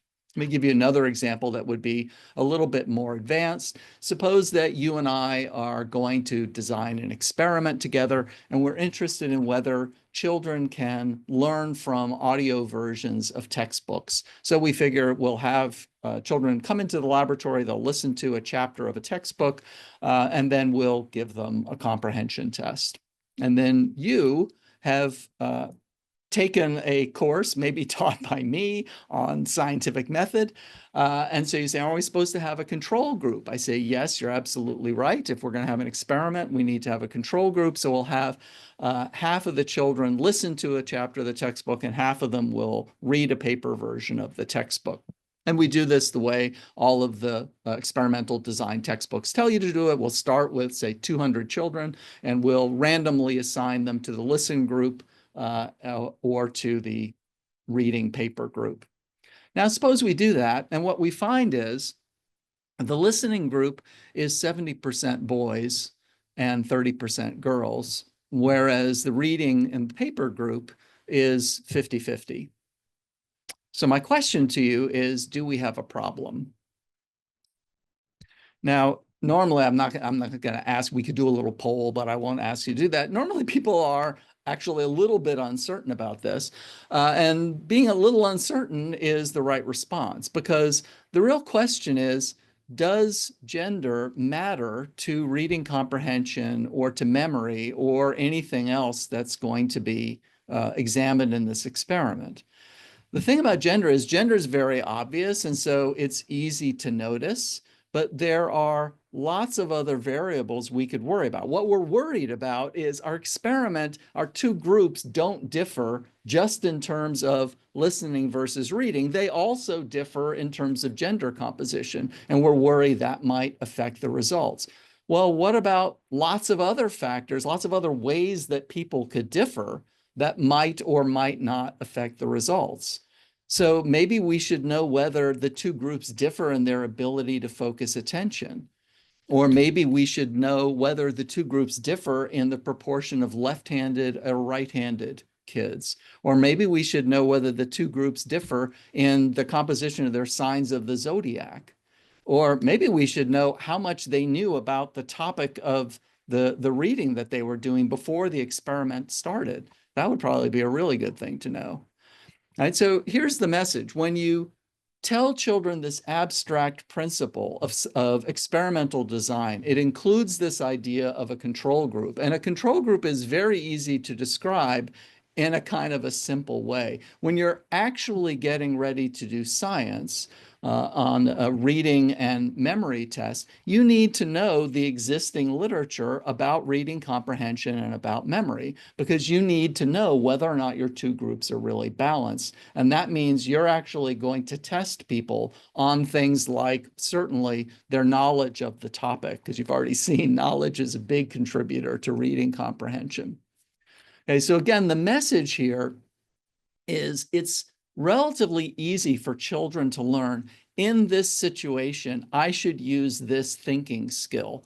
You can teach them that, and then they can report it back to you on a test. It doesn't mean that they are going to be able to use that thinking skill successfully.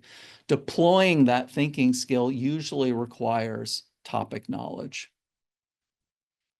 All right, what about another situation, which is where you actually don't, it's not so easy for the child to recognize, oh, I'm in that particular type of situation. I know what thinking skill I'm supposed to use, but instead, based on the situation, they're trying to recognize what thinking skill to use, right? So that's situation number two. It's not obvious which critical thinking skill is the right one to use. So this comes up when we, for example, give children an opinion piece from a newspaper, or we give them an article that describes historical events or something else, and we ask them questions like this. Is this opinion or fact? Are they offering any evidence? And crucially, how can we know if their evidence is right? Right?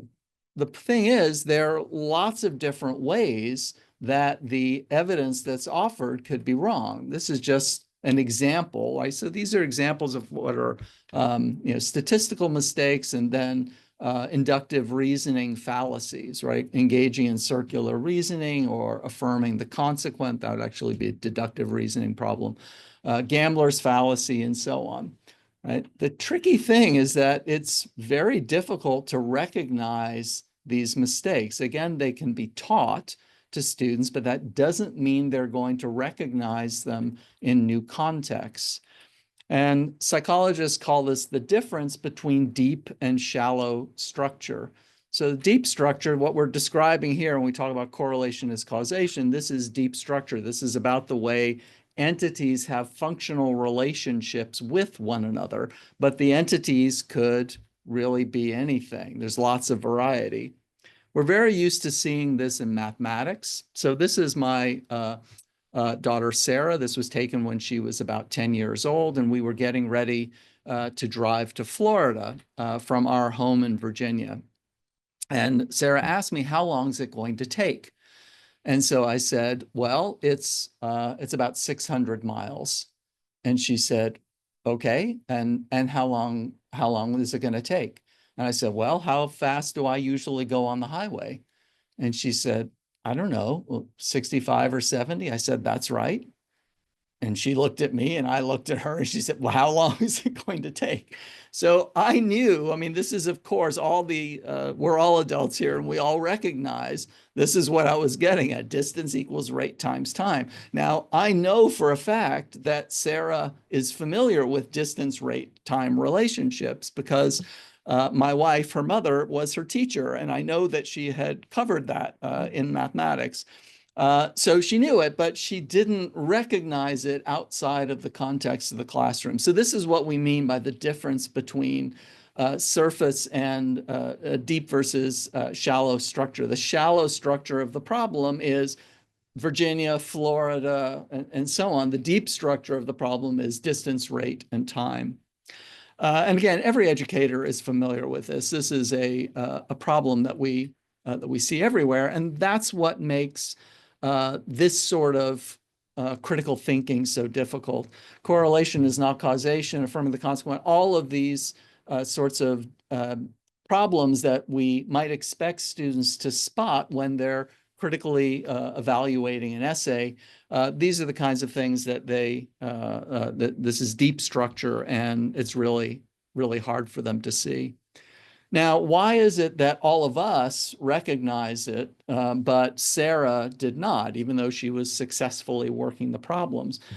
The answer is, yeah, it's a lot of practice. We have all had lots of experience with distance, rate, time problems.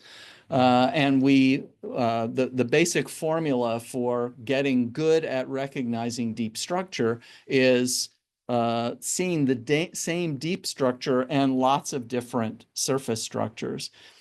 So in one sense, the remedy for this problem is straightforward, which is you just need lots of practice.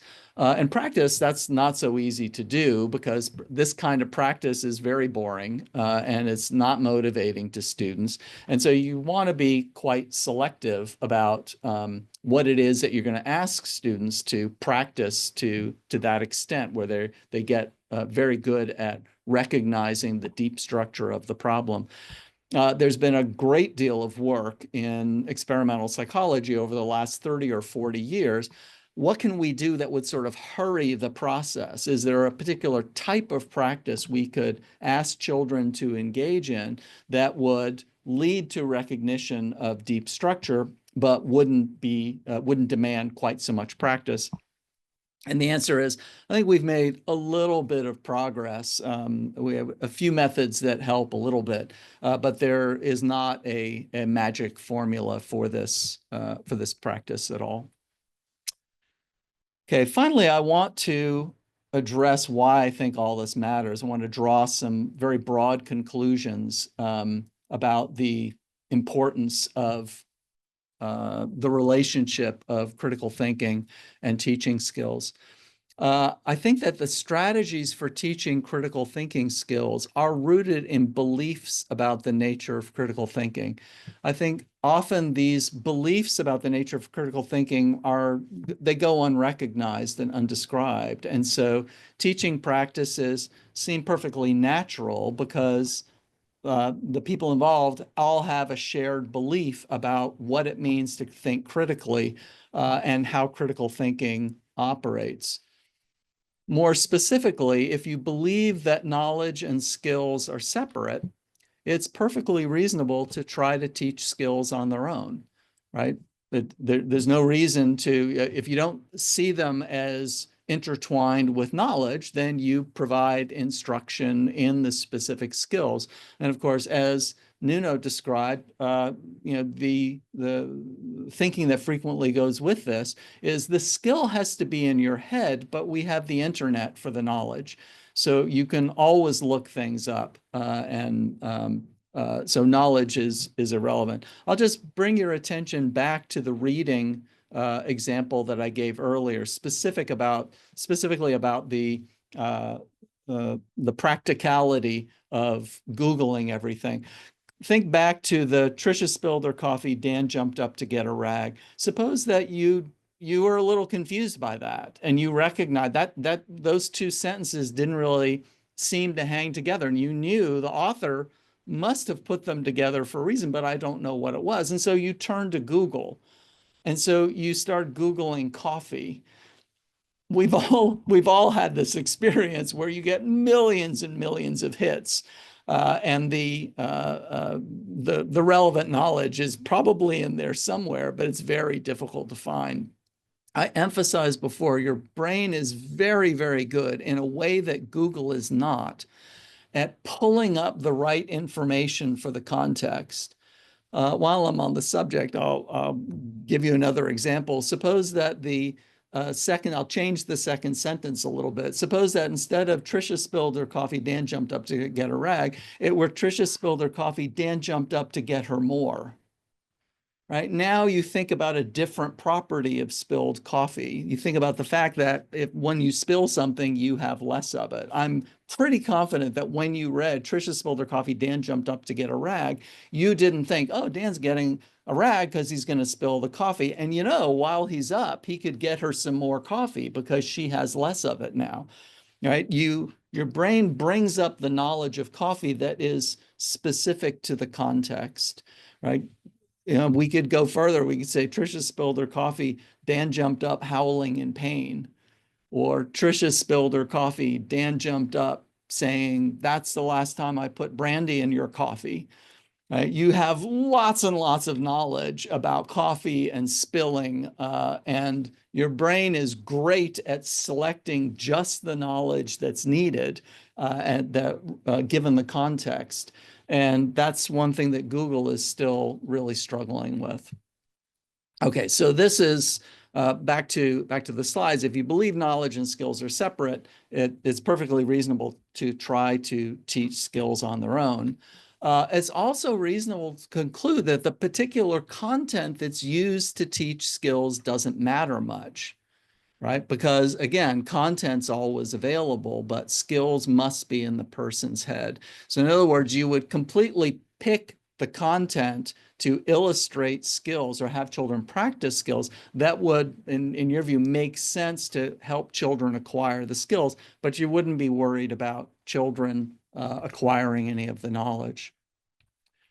And finally, and this is a topic that's come up a couple of times, if you believe knowledge and skills are separate, you will not grasp the role of knowledge in the gap between rich and poor. I want to show you some other data. These are data from Dave Grismer. These are measures taken in kindergarten of early reading, early math, and general knowledge. So this is in fall of the kindergarten year in the US. So these children are 5. They have not been taught to read yet. They haven't really been taught math. So when we talk early reading and early math, we're talking about things in reading. We're talking about, do they know the alphabet? Do they maybe know a couple of sounds that go with some of the letters? Do they know that the cover of a book has the title on it and so on? So sort of things that are pre-reading. And there may have been a phonemic awareness test in there as well. General knowledge is things that you might expect a 5-year-old to know. So they would ask, why are there stoplights on the roads? They would ask, what does a police officer do? Okay. So the first thing to note about this, and by the way, this is from the research project called the ECLSK in the United States. This is a nationally representative sample. It's several thousand children. They were followed literally since the delivery room, since birth. And then they've been followed. These children are now, I think, 16 or 17 or something. What you're seeing here is the percentage of children scoring in the highest quartile on those three tests that I told you about: reading, math, and general knowledge. And as I think Nuno mentioned, these are data that you see in virtually every country to varying extents. Children whose parents have more education are more likely to be scoring in the highest quartile. These are not socioeconomic status data. They almost certainly would correlate quite highly with this. And if we were looking at socioeconomic status, you'd see the same thing. Okay, so in kindergarten, again, in the first few weeks of kindergarten, you're already seeing pretty substantial differences in children's performance based on how much education their parents had. Now, what Grismer et al. Did was they looked at grade 5 achievement in these same children and examined, do the measures taken in kindergarten predict performance in grade 5? And here's just a summary of what they found. The results show that the general knowledge test was a very strong predictor of later reading, far stronger than the early reading test, and was also a strong predictor of later math scores, though early math remained the strongest predictor. Right, so here, a very brief test, I think there was 20 questions or something, it probably took 5-10 minutes to administer. Years earlier of general knowledge ends up being a profound predictor of reading performance in grade 5. And you've seen now sort of the theoretical backdrop to that and understand the reasons that reading comprehension is, knowledge is so profoundly important to reading comprehension. Okay, so that's going to wrap it up. We're back to our topics here.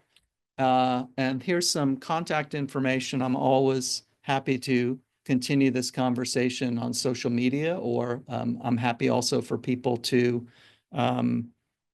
contact me directly via email. And I will turn it over back to our hosts. Thank you, Daniel, very much. If you may answer some of questions our listeners have written on the chat, that would be great. My pleasure. Okay, so the first one, is transfer of critical thinking between domains possible at all? If yes, what facilitates the transfer?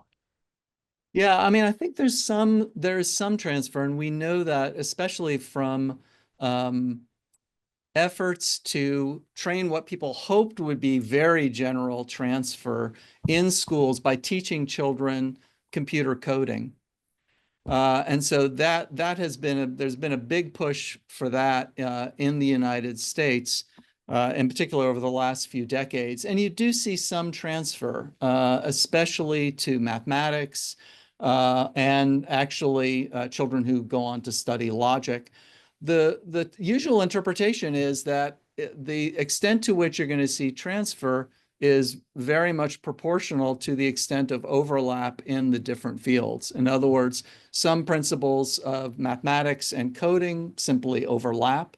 It's certainly true that deductive logic is useful in some aspects of coding.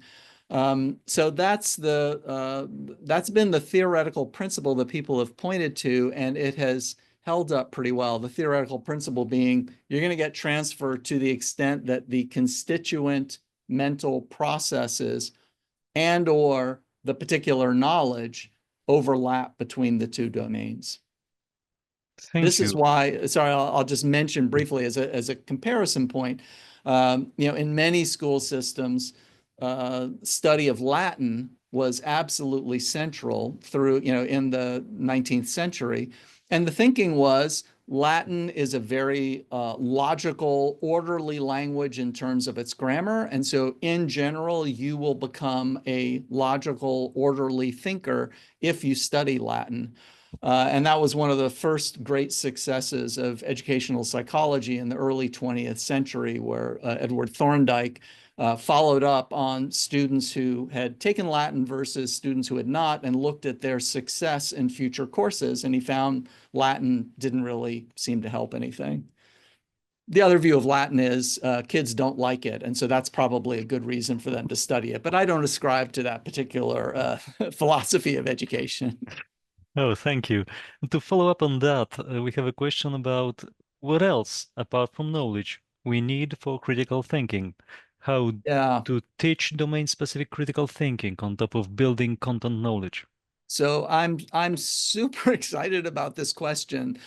This is like, and it's the subject of my next book. So, you know, giving a little plug for the book I haven't really written yet, but I have been thinking very hard about this. I think one thing you need to do is that much of it is domain specific, and there are norms within each domain about what it means to think critically, and there are particular again, it sort of boils down to like when you encounter this sort of situation, this is the proper way to analyze it. So in history, for example, historians think it's very important to source documents. When you encounter a document, you think, who wrote this? Who did they think the audience was going to be? Under what circumstances were they when they wrote it, and so on. So it's another example of something that you can sort of sit and memorize that, but then in order to make use of that, you're going to have some background knowledge to interpret, you know, knowing this person was, you know, a private in the American Army in 1944, and they were stationed in Britain, and they were writing. Well, great. I mean, what does that really mean, right? You need background knowledge to interpret that. But to the question, you also need to be taught sourcing is really important in history, and you need practice in sourcing. So this is, and I think Nuno was getting at this point as well. This, you know, the emphasis on the importance of knowledge should not be taken to mean, certainly I don't take it to mean, first thing you have to do is like load children up with knowledge and then they'll be ready to think. They need to be engaged in critical thinking and knowledge building throughout their schooling. Yes, thank you. And we have another question that links to those two.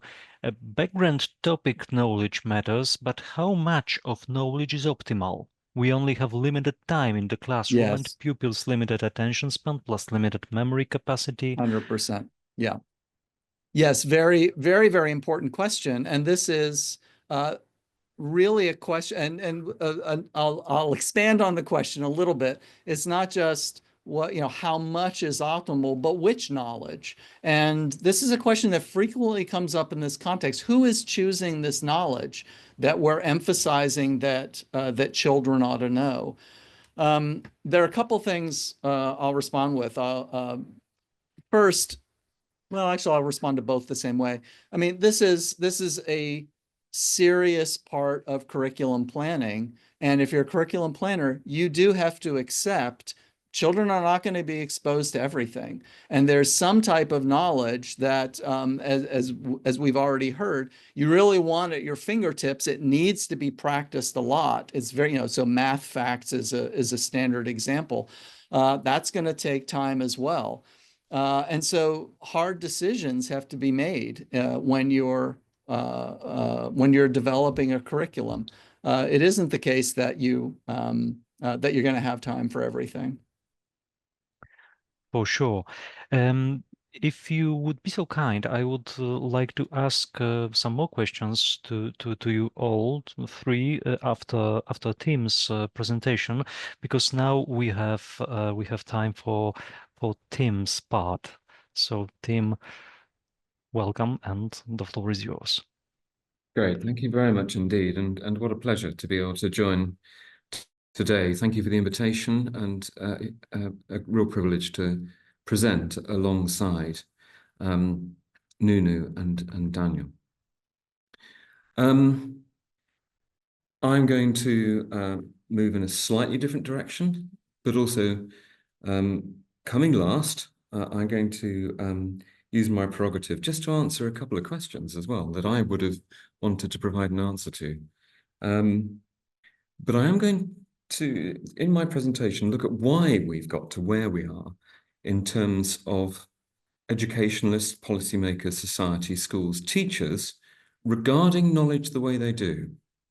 Why are we at a kind of point of inflection, a decision point in the direction of education systems? This of itself is a question. And I will look at the role of knowledge within human learning and argue that there are very distinctive reasons why we've got to the point that we have. Now, can you see my presentation? Yes, we can see your presentation. Good, excellent. Right, so just answering a couple of questions and responding to a couple of the comments that were made. I'm absolutely with Nunu on this issue of there are far fewer paradigm shifts in fundamental knowledge than many of the critics of a knowledge-rich curriculum suggest. Okay.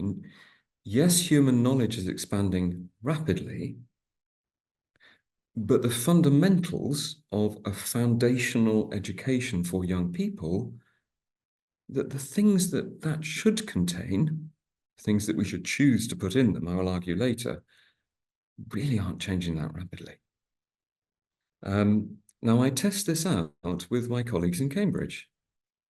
For many years, I've been involved in constructing national curriculum in different countries. And I'm very, very concerned about this question. How rapidly do the things change that all young children should know?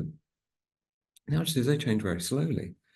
The most recent discussion I had was one of the leading physicists in Cambridge. And I said, look, well, when has there been the last paradigm shift in physics? And he's quite an old physicist.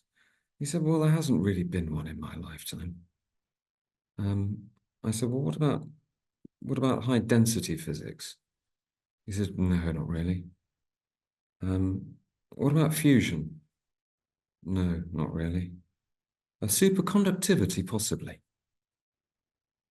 Now, this is very, very important because, we want children to understand fundamentals. We have short time in school in terms of the number of years and the amount of time in classrooms. So we want to exercise very good choice about what it is that are the real building blocks that enable children to progress while they're at school and beyond. It's concepts like conservation of mass. It's knowledge of entities like the electron. Now, there's been no changes to these in the last 5 decades, and they're really difficult to understand, extremely difficult to understand, and they're difficult to acquire. So I think, of course, the application of knowledge, I mean, goodness me, the application of AI to cancer identification in the context of breast cancer, extraordinary. These are biochemistry, the growth of understanding and application in biochemistry is remarkable. But these aren't the fundamental building blocks that all children should have access to in the context of their learning within school.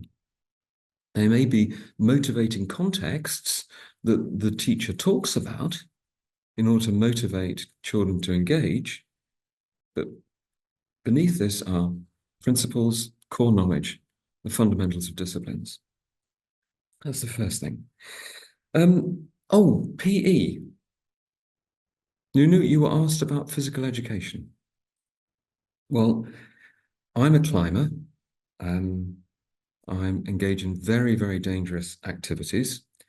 And very often the person who is on the bottom of the rope beneath me is, he or she has my life in their hands. And sometimes I don't know these people. We've just paired up on a particular climb. What I say is, if they're using a particular technique on the rope, I say, are you sure you know how to do that? Think of that phrase. Are you sure you know how to do that? Now, the reason that we use that phrase is it derives from understanding of breakdown in human performance. Keith Duncan, a renowned occupational psychologist, analyzed the incident in the nuclear reactor at 3 Mile Island in America. And one of the things he said to me when we were talking about this, he said, Tim, behind almost every failure in medicine, aviation, the nuclear industry, or manufacturing, in almost every failure, there is a failure of knowledge behind it. Now, this is, again, very interesting, this nature of this explanation of the nature, the location of knowledge in human performance. In physical education, really high results now are achieved by analysis, understanding and application of new techniques, such as a number of tiny gains in physiology, behavior, washing hands, nutrition. These are the things that give superlative performance. And it's no accident that it's called sports science as a result. Of course, performance is a combination of psychomotor control, physical condition, disposition, and knowledge, but knowledge is in there. Okay, nearly at the first slide. One of the most telling things I say about knowledge, and I don't mean to upset anyone, is the impact of knowledge and memory in respect of identity in people who are suffering from neurological degeneration. This is where human identity and the knowledge they possess and the memory that they have are very closely conjoined. And as their knowledge and their memory declines, so their identity changes. It was great that, Dan, you ran through so elegantly through the importance of background knowledge and immediately resolving ambiguity in language and understanding particular utterances. I'd just add, I suppose, that my own work on oracy suggests that being immersed in a rich oral community as a very young child, around about the age of, from birth onwards, but particularly at the age of 3 and 4, having heard particular words repeatedly enables much more rapid decoding when they're experienced as unfamiliar words in a written form. And this accelerates comprehension. And if you have accelerated comprehension during early reading, it kind of mutually reinforcing. You read more, you say more, you think more. You say more and you think more about what you say. And so performance improves overall. Okay, and finally this, the issue of discovery learning. This idea that, of course, human beings construct their knowledge as they grow through infancy, because you do not genetically inherit the idea that glaciers are plastic, that they are moving rivers of ice. But it's quite important that I can explain this idea to a 7-year-old very, very quickly. They don't have to camp on a glacier for 30 years like Saussure did to discover it. And isn't that one of the fundamentals of humanity, that we are able to acquire knowledge that we do not inherit genetically? Our behaviors can be modified by knowledge. Now, it's certainly the case that thousands of years ago, that would have been an oral process. But that oral process of somebody learning something, remembering it, and then explaining it accurately to another human being gave evolutionary advantage to the human species. Goodness me, 500 years ago, 1440, Gutenberg produced the press. And now we could hand on knowledge through the written word and not on a mass base, on relatively mass basis, and not just rely on oral transmission of that knowledge. Now I can start my presentation, because what I'm going to say is, isn't it strange that for 500 years, the dissemination and hungry acquisition of knowledge was seen as an absolute imperative in society?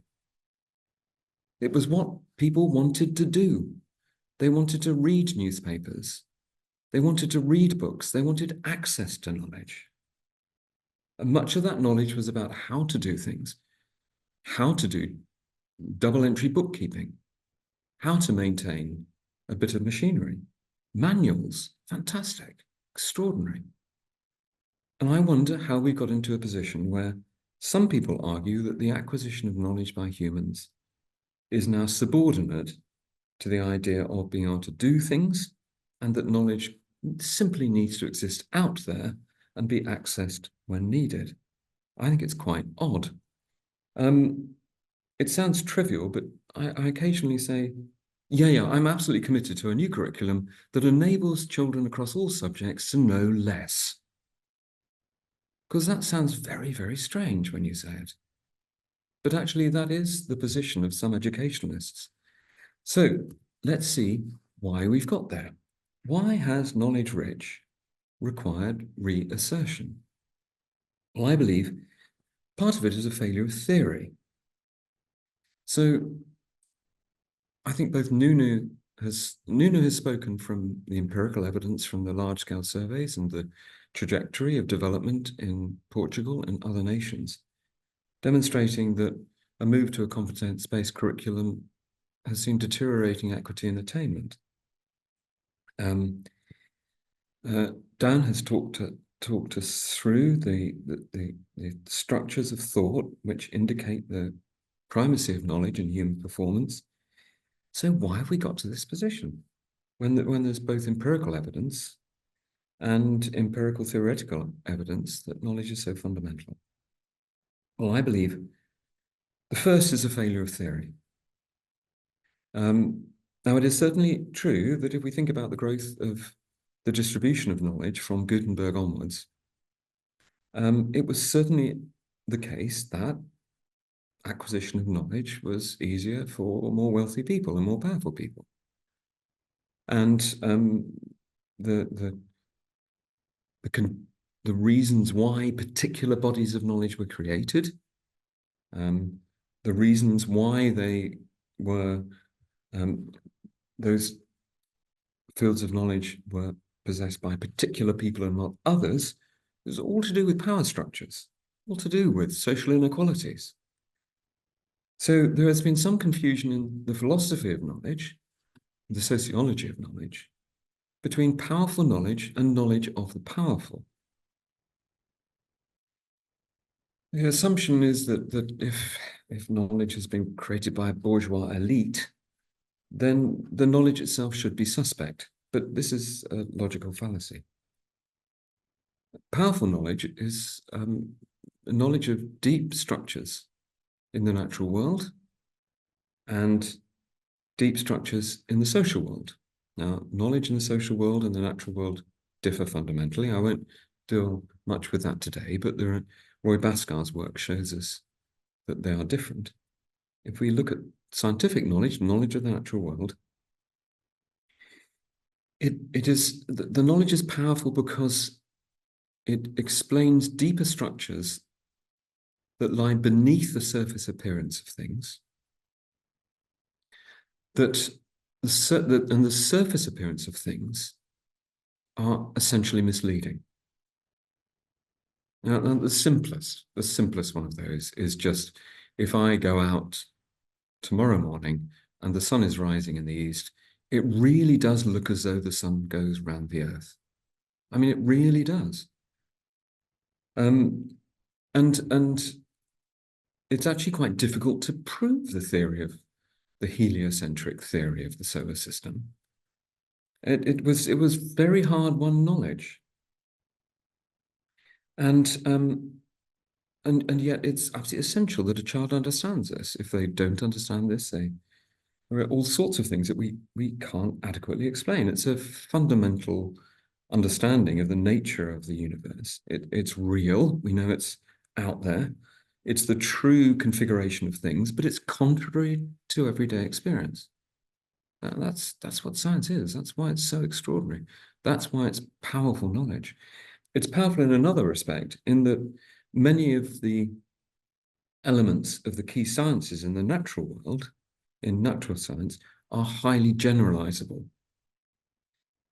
So the theorem can be used to explain unfamiliar circumstances or novel circumstances. Again, that makes it powerful. So this confusion of powerful knowledge with knowledge of the powerful has led to this critique of knowledge being a focus for school curricula. It's often associated with liberation politics, that actually, if there's an inequality in the knowledge between social groups, what we need to do is to criticize whether that knowledge is necessary. Because it's clearly leading to advantage. Again, logical fallacy. The best national curricula around the world were founded on a value, which is that all children need access to this powerful knowledge. Yes, the problem of choice, overload, what you put in the curriculum, fundamental. But these things should not be confused. Now, I'm not arguing that science is value neutral. I'm not arguing that which knowledge you work hard at achieving is not determined by politics and by social structures. But one of this confusion between powerful knowledge of the powerful, driven often by a confusion between liberation politics, not liking the power structures, which the knowledge consolidates, and the knowledge itself. And some of this is a legacy of postmodernist doctrine, that, and Andy Green puts it well, that postmodernists have never recovered from the shock that different societies might hold different values. So postmodernist thinking, which has migrated from literary theory to sociology, into the philosophy of science, and rather belatedly into educational thinking, is a notion that all knowledge is relative, that it can't be distinguished, that it all has an equal status, it's all potentially fallible, and so you can't have a national curriculum which definitively says to a child, you should know this and you should understand it. It ultimately is an absurdist position. It runs contrary to advanced thinking in the philosophy of knowledge and the philosophy of science. And it gives rise to false oppositions. Now, these false oppositions drive curriculum thinking around the world, and they are very damaging. I'll read out the false oppositions. Now, you've got to imagine them as a list with some on the left and some on the right. Knowledge opposed to skills. Didactics, teaching, opposed to pedagogy, learning. Theory opposed to practice. Abstract opposed to concrete. Teacher-led opposed to student-led. Subjects opposed to themes. Rote learning opposed to understanding. Thought opposed to application. Now, these are false oppositions. All of them should be involved in a sophisticated curriculum, which gives rise to equity and attainment. I mean, if we take rote learning versus understanding, you need to memorize number bonds in multiplication tables. Now, this is done in Singapore using rote learning techniques to embed it in memory. It's not seen as opposed to understanding. These are the building blocks that you hold in your long-term memory, which you can pull down instantaneously into your working memory when you want to tackle a problem. These are absolutely fundamental to understanding and to critical thinking. And if you haven't memorized your number bonds, then your working memory gets overloaded when you try to tackle a demanding task. Now, we have to move beyond these false oppositions, and the very best curricula around the world in high-performing systems, particularly Japan and Singapore, combine these in highly theorized but practical ways to give rise to high attainment. The movement between the abstract and the concrete in an opposition, which is often there in curriculum philosophy, in those that advocate competence-based approaches. If we look at the observation work of Jim Stigler in Japan, a teacher in a primary school trying to demonstrate the idea of ratio to children will move back and forwards between abstract and concrete representations of ratio and proportion on a 15 to 30 second basis. They will be moving backwards and forwards between the abstract representation and the concrete representation of a ratio. Very good book, a very good article called How Asian Teachers Polish Each Lesson to Perfection was written by Jim on his work in Japan, and it's fascinating in this extremely rapid movement between the abstract and the concrete in learning elements of mathematics. Nunu put up the figures from the OECD, which I think indicate very conclusively the poor performance you get from student-led instruction in science, and shows the very positive correlation with high attainment you get from teacher-directed instruction in science. This is unsurprising. Most scientific phenomena are counterintuitive. The surface appearance of things is not like the deeper structures, and you have to have quite abstract representations of that deeper structure through, for example, equations. So why on earth does OECD constantly emphasize competence-based curricula? I mean, this is very odd. And it is a failure of theory.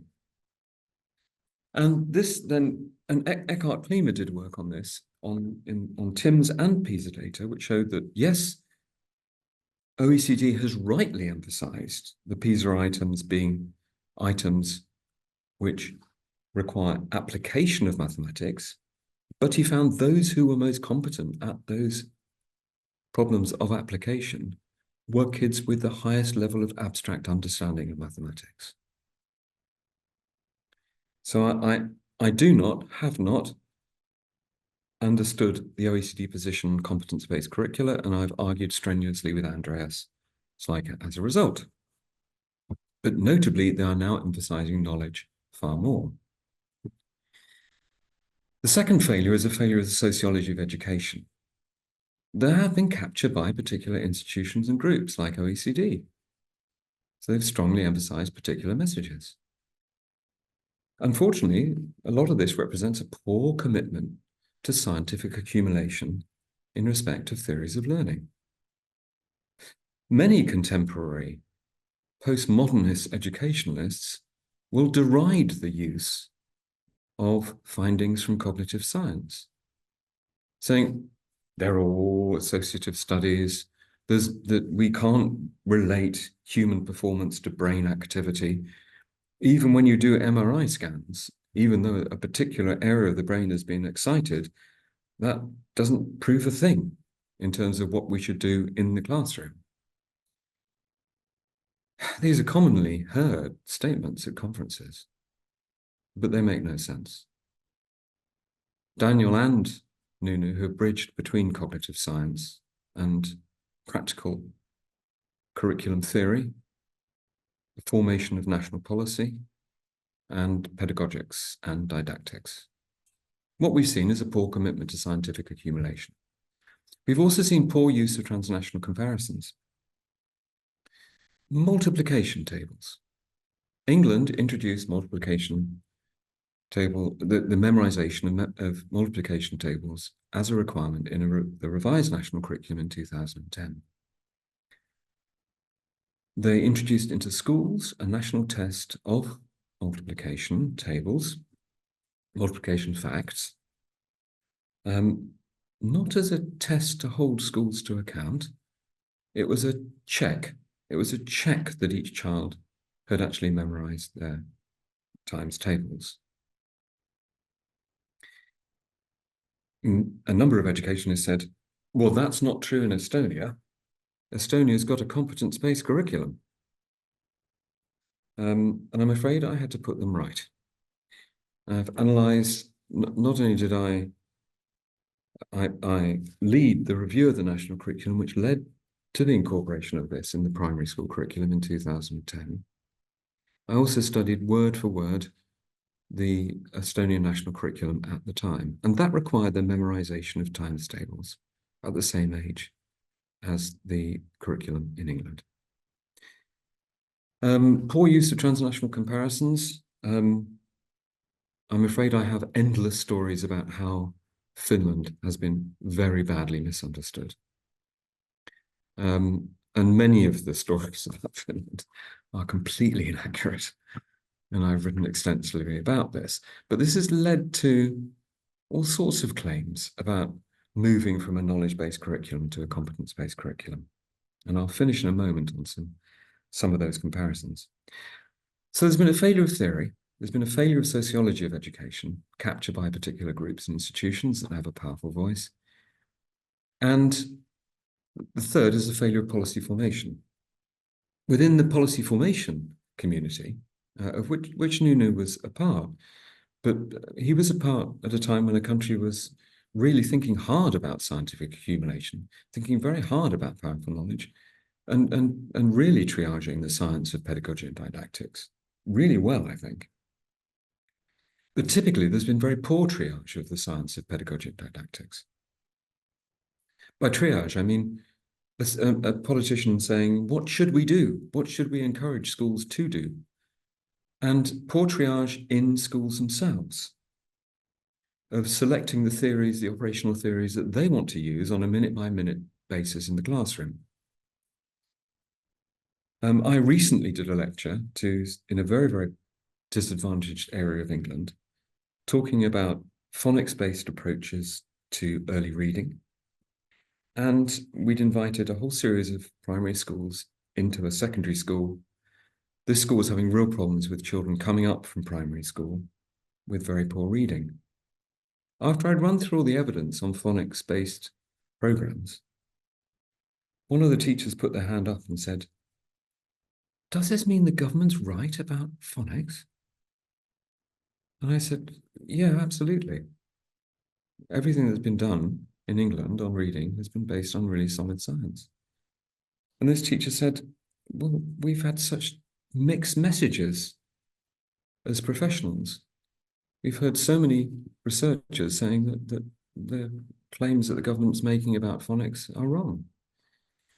So schools find it very difficult to discriminate. So even if a minister gets it right, the policy is right, there's very poor triage of the pedagogy and didactics, or there can be at lower levels. One way in which Finland was fascinating and did an excellent job was during the 1950s and 1960s. There, they decided to make a fundamental change in the direction of the curriculum and schooling in that country. And they communicated it right down to every teacher extremely well. There's a real story there in Finland of high excellence in implementation. And these weaknesses in implementation strategy, having a good policy, but not using the appropriate instruments to explain it, to communicate it, not having the right instruments to support enactment in the classroom, has been a problem. So you can have a knowledge-rich national curriculum, but if it's not accompanied by understanding and by appropriate practices often which are supported by high-quality materials and by professional development, then there can be a problem. It can also lead to a knowledge-rich curriculum, national curriculum being good, but the ultimate practices in the schools during the use of that curriculum being poor. And that leads us to a failure of practice. Often entrenched practices amongst teachers. We know that to be a practicing teacher, you have to automatize, you have to internalize, you have to move from conscious competence to unconscious competence in your practices, because teaching is a very complicated activity. And therefore, it's very difficult to change. So we can have entrenched practices. And of course, teachers and schools suffer from a whole range of contextual and objective pressures. Poor buildings, inadequate funding, disadvantage of families, economic pressures in the local or national communities. All of these things can impact on the classroom and on practice. And I want to loop straight back to powerful knowledge from practice. Now, one of the problems about powerful knowledge, and I've already described this, is it's counterintuitive. Michael Young emphasizes this very strongly, and so do I in my work.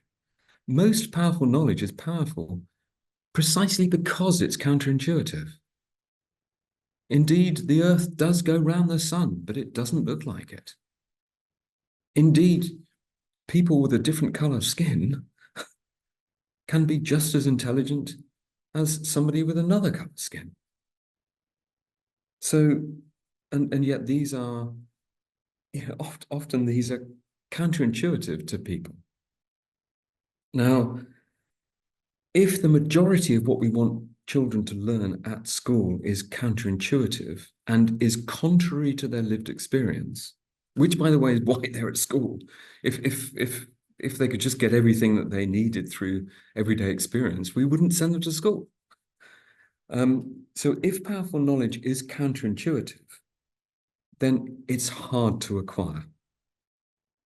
It requires concentration, persistence, shift in concepts, and as Piaget would say, disturbance of representations. That's not easy. And, it's not easy to motivate somebody to change their mind about something which is reinforced by everyday experience, but they're being told is not true. This is hard. And some children are reluctant to embark on this very difficult activity. So it's easier to ease up and say, it's not so essential to acquire this bit of knowledge or that bit of knowledge, or that bit is just hard for this particular child, or that child is of low ability. What I love is the Confucian phrase, which is, every child is capable of learning anything depending on the effort that they put into learning it and how it's presented to them. And interestingly enough, this is part of the discourse in Japan and Singapore. If you ask a teacher in Japan, why hasn't that child understood that idea? They'll say, because I haven't presented it to them in the right way yet. That's really interesting, I think. So I'll in a way, I've said everything I need to say, and so I'll just rapidly move towards a close now. I think we need to reassert knowledge rich. I think it is contested. I think there are some people who resist the evidence behind it in respect of the formation of national curricula and the everyday practice of curriculum formation and delivery in schools. First of all, subjects do exist. This is part of competence-based curricular frameworks. Part of the philosophy emphasizes there's no such thing as subjects. Well, yes, there are, because there are networks of related concepts. There is distinct language, and that language often delineates distinctive concepts and distinctive principles. So, somebody says from the competence-based camp, it is much more motivating for kids to learn things in multidisciplinary projects. Well, my response to that is this. that learning about proportional reasoning is hard. And we can see these networks of related concepts: decimals, fractions, ratio, proportion. They're not best learned in little bits distributed in thematic projects. If you've got a project, say, on electricity generation, which combines mathematics, geography, history, and economics, it may be very motivating. But the things you put in it are only linked by virtue of that project. Whereas the maths in that project is fundamentally linked to other concepts in mathematics. And those linkages need to be understood. So there are such things as subjects. Michael Young is quite weak on this in his work on powerful knowledge. And when I added my chapter to his book, it's one thing that I emphasize very strongly, that subjects do exist. Powerful knowledge is essential for educational progress in individuals. Often it is breakdowns of knowledge which cause a child to think, I am not good at this subject, I'm falling behind, I am a bad learner, and indeed I am a bad person, often. And I'm not a worthy member of this learning community. Powerful knowledge is essential for educational progress of individuals. It's particularly true in the vocational, where low-level vocational qualifications often do not contain the knowledge of high-level professionals. And so people get stuck on the lower rungs of vocational education. We've argued all the way through this that knowledge and skills are intimately connected. We've heard how inequalities in knowledge drive social inequality. And that, knowing that fact, shouldn't lead us to say, therefore knowledge is irrelevant. What we need to say is, therefore we need to be exercise very, very good judgment in developing a curriculum which is not overloaded, which contains vital foundational building blocks. Cognitive science incontrovertibly demonstrates the importance of knowledge. Knowledge and memory, including the role of knowledge in performance and competence. The work of Kurt Fischer is brilliant, and I commend it to you. The idea that we need to create these complex networks of knowledge and understanding, which become single memories that we can pull down into working memory. And that's essential for high-level critical thinking. Bill Schmidt has this wonderful phrase, which neatly describes high-performing jurisdictions. High-performing jurisdictions possess these three characteristics. Focus. There are clear, coherent listings of what children need to acquire. They're parsimonious, they focus on the fundamentals of disciplines. Rigor, they are assessed, so we know that each child has understood what it is that they need to understand. And coherence, the knowledge is presented in rational, coherent progressions. Nuno and I emphasize the importance of high-quality learning materials, including textbooks, in supporting the implementation of a knowledge-rich curriculum to hard-pressed professionals who themselves are the authorities in respect of curating knowledge, but require the support of high-quality materials in having that available to them in a well-curated form so that they do not have to undertake too much curriculum building themselves. And we've seen huge progress in those national national where policymakers have achieved high fidelity implementation. An example of that would be the phonics programs in England, where the reading scheme itself was based on solid empirical science, solid transnational comparisons, and then high quality materials and professional development were available for teachers. Teachers obviously can continue to exercise their professional judgment in the rate, pace, and appropriateness of particular materials for particular children, but it ensured high fidelity implementation of well-designed policy. Final slide. What will we see? The path forward. Well, we're seeing a changing climate. In England, New Zealand, Northern Ireland, Sweden, Scotland, Australia, we're seeing a switch from competence-based curriculum to competence-based models to knowledge-rich curriculum. We have seen a decline in performance in jurisdictions which moved from knowledge-rich approaches. Scotland, Portugal, Finland.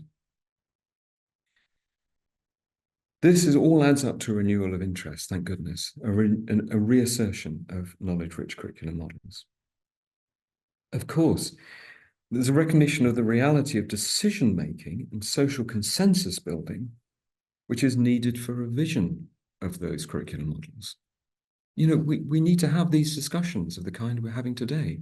We need to build social consensus around what models should we use, built on scientific accumulation. And we should recognize the statecraft amongst politicians and municipalities, bureaucracies, schools, teachers and managers, which are needed for effective implementation. A good national curriculum is necessary, but it's not sufficient. And we need good statescraft in terms of effective implementation and the management of all of those other forces which are actually acting on teachers when they engage in this incredibly challenging task of bringing children's thought into relationship with powerful knowledge. Thank you very much. Thank you very much, Tim. That was really interesting to listen, and I believe so. Even for even, I believe so. It was so for our listeners. There is one question for you, and I will just read it because I think it's up to the point. If you were involved in curricular reforms in so many places, maybe you could come to Poland and support us with this. We will be struggling not only with KBC versus CBC, but also with the rational, realistic choice of building blocks of knowledge rather than Sisyphus rocks of knowledge. Greek myths are definitely not useless. Yes, excellent. Well put. Would you like to comment on that? Well, I think Poland itself, again, Poland is a key nation, I think, because you've gone through a number of cycles of change, improvements in performance, setbacks, and so on. And I think one has to explain these trajectories. This is one of the key things I wanted to emphasize. Perhaps I emphasized it at too great a length, but it is really important to understand what lies behind these cycles. Sometimes national performance deteriorates because of objective issues. Rural depopulation, the economy, COVID, yes. But very often these cycles are determined by things that are happening within thought, society, and political activity. And we need to think through what results in a move from something which otherwise is scientific. Yes, that's right. Also in this question, there was a part about knowledge-based curriculum versus competence-based curriculum. If powerful is counterintuitive and requires disturbance of representation and hard work, moment, because it jumped up on the chat. If powerful is counterintuitive and requires its disturbance of representation and hard work, how can teaching increase their motivation and determination? Yeah, and I think this was touched on by both Nuno and Dan, actually, which is that, I mean, you only have to look at videos of very tiny children, sort of 1.5, 2, struggling with a physical task, such as putting one wooden block on another, to know that they're not necessarily enjoying the task. I mean, what's on their face is concentration. What they celebrate is having done it. And it's the same with understanding the heliocentric motion of the planets. You know, once you've understood it, it's extraordinary. I've also done work with adults, working with mathematics that they have failed to achieve in school. And often this is a very negative experience for them and quite traumatic. Going through it again is often very difficult for them. When they understand equivalent fractions for the first time, that's extraordinary. Watching an adult suddenly say, oh, now I understand it. My goodness, for years, I've felt inadequate because it's been terrible. For, human achievement is a remarkable motivator. And the extent to which you know that you are able to do this, to do challenging tasks, where the idea is over here and you are over here, and you achieve an understanding of that, it's the achievement which is motivating. I feel what you say here as a person who struggled with mathematics, believing at the same time that it is very logical science and that I should have no problems with it at school. Still do. Oh, if I may, I have a question for Nuno that's been waiting for a little while, but maybe then I will jump to some more questions that I may ask to all of you. So Nuno, is there any data that allows to draw conclusion that the PISA results depend solely on the shape of curriculum as you claim? No, I don't claim that. I'm sorry. I don't Okay. claim that. I think that PISA results depend on many things, depend on the culture, depend on the quality of teachers, depend on the curriculum, depend on many things. Now, curriculum is something that is relatively easy and relatively cheap to modify. Yes. Say, if you want to, you have, I don't know in Poland, but probably you have about 300,000 teachers, something like that. I don't know. I don't know exactly the numbers, but something like that. You want to improve the quality. I'm sure you have very good teachers, and I'm sure you have some teachers that could be improve their knowledge and their skills, teaching skills, and so on and so on. To change that takes a long time. Takes a long time and needs some training, needs some direct training, needs a couple of things. To change the future generation of teachers takes a long time. Takes decades, really. Yeah. And to change a curriculum takes 2 or 3 years. And sometimes slight changes in curriculum may improve things a lot, because curriculum is what teachers, what textbooks, what assessments should follow. So I claim that the curriculum is a very important part of public policy regarding teaching, and we should make it as good as possible. And to have a good curriculum, if I may just elaborate for a few seconds, Of course. to have a good curriculum means that you have it centered on the essential blocks, to have it in a progressive way, to have it in a way that develops a deep understanding of the subjects and not dispersed understanding of subjects. And so there are lots of things to be done in this regard in many countries. Thank you. Yes, thank you. I believe that what is very important for us what is important in these three presentations is that overlapping between curriculas really counts, and our teams of experts who will work on curricula have to communicate very strongly to make sure that they see each other and that those curricula see each other and work together. There is, yes? I was going to say there is a big problem Yep. with national curricula, Yep. which no country has actually tackled. It's present in the core standards in USA. It's present in the national curricula of Estonia, England. Mm-hmm. We will put a particular. It deals exactly with what you're describing. We put a particular statement that somebody needs to understand at, say, the age of 12.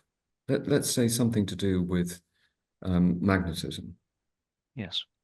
We put the statement they need to achieve an understanding at the age of 12. We don't put anything down here about just exposing the kids to that idea. And therefore, everybody thinks that you need to teach this thing at this point. But actually, for children to understand conservation of mass, to understand kinetic energy, to understand ideas of power and inequality, they need to be introduced to them at a very early age. This is what happens in advantaged families. These are the discussions which happen much earlier. And this is a real problem, this issue of where do you put things and how do they relate across subjects? So you are talking, if I may, you are talking about vertical coherence, right? Yes. Yes. And I think that Marcin was talking a little about horizontal coherence, which Absolutely, they're both true. This is the real complexity of a good national curriculum. This is the Yeah. horizontal is essential, but there's a real problem about vertical coherence in curriculum. Yeah. Yeah. I also want to support that. I made a note to myself to be sure that this came up in the discussion. From a cognitive point of view, I mean, one of the things I've kept emphasizing, all of us are emphasizing, is that what I know now is essential to what I am going to understand in terms of what's being taught. And so sequence is so important. It's not just the curriculum needs to be knowledge rich. The curriculum also needs to be carefully sequenced. I mean, the ideal content for a child to encounter is something where they have most or nearly all of the knowledge that they need to understand it with ease, and maybe gets them to stretch a little bit, but most of what they need, they've already understood. That's right. So they can, for example, understand magnetism because they already have enough mathematic knowledge taught and understood. Right. There's also one question that I believe might be given to all of you. How does this system, I believe that the person who asks has knowledge-based curricula in mind, how does the system encourage children to learn to develop inquiry skills as opposed to creativity, which isn't exactly the same and is necessary in order to be successful scientists or in fact operative in many walks of life? I hope it is understandable. Shall I kick off? I mean, I think again, Sure. the study, Jim Stigler's study of pedagogy and learning in Japan, it's a fantastic body of scholarly work. Lucy Crehan has written a book called Cleverlands, and she did more recent observation of Japan. And one of the key things in Japanese education is the idea of the han, which is where you put groups, mixed ability groups together. And it is a learning community. And children are expected to go and learn by themselves, but always bring their learning back to the group. Right. There's a social responsibility to explain not only what you've learned, but how you learned it. And this occurs right from the start of compulsory education. So the idea of inquiry is a social responsibility, as well as something which is an expectation of education. and that's quite remarkable. And something from which we can learn, I believe, in European societies. Nuno, Daniel, would you also like to elaborate on that? Or I can say some things. I think Daniel is really the person. I'm sorry to put you on spot, Daniel, but I think really you are an expert on these topics and I'm not. But what I can say regarding this is that if we teach things in a deep way, let's say if we teach things not just this fact plus this fact plus this one, but how things are related, why they are together, why this implies that, why that understands us to understand better the other concept, you are practicing the type of inquiry that students need to apply. So I think, for instance, if we are talking about magnetism, we can tell a little bit of history. How was it found? what did people think about it before, how they did the experiments. I think this is really very useful for people to develop this type of mind that thinks that things didn't appear from God, or I don't know, from whatever. They didn't appear. They didn't fell from the sky, but there is a reason to have them built and to have constructed the theories. So in a way, I'm not talking about practical pedagogy, but I'm talking about the way to relate the concepts is very important for kids to be able later to make some parallels and to understand that things take a long time to evolve. For instance, one example that really changed my mind. I'm sorry if I'm going to take 1 or 2 minutes than I was intended, but this example that really changed my mind about education or really illuminated me is the following. I went once to a science fair of high school students, and there was one of the groups, everybody was discussing things and so on. Everybody was very happy. I was very happy. I looked at many experiments, and one of them was a demonstration that heavier bodies would fall more quickly than lighter bodies. And they were so convinced about it. And they had the experiments. They had a lead ball. No, they had what was it? A tennis? No, a ping pong ball and a golf ball. Of course, the golf ball is much heavier. And they had 2 tubes and things were, and they were very serious about their experiment. Of course, what was the teacher doing? This is very serious because this is one of the major things that every teacher of sciences should know, that this is something that since Galileo, we know it's not like that. We know it's a more complex thing, and so on and so on and so on. So to believe that kids can find it by themselves is is an illusion. Because humanity took like 20 centuries or more to understand how things were related, the attrition, the air drag, all these type of things, until Galileo appeared and did some experiments and some clever thinking about the problem. But if you, instead of doing this, you can do that, but then you can have to correct students. But if you explain how difficult it was to arrive at Galileo's conclusion, then you are kind of preparing students to have a more modest approach to science learning and to project based learning. Thank you. And Daniel, Yeah, because Nuno put you in spotlight. Yes. Sorry, Daniel. Yeah. So I mean, I would just add a couple of things. I think my starting point is sort of the counter argument, which is the difficulty with a lot of inquiry is that it's very inefficient. And so why not just tell them instead of, trying to get them to ask questions?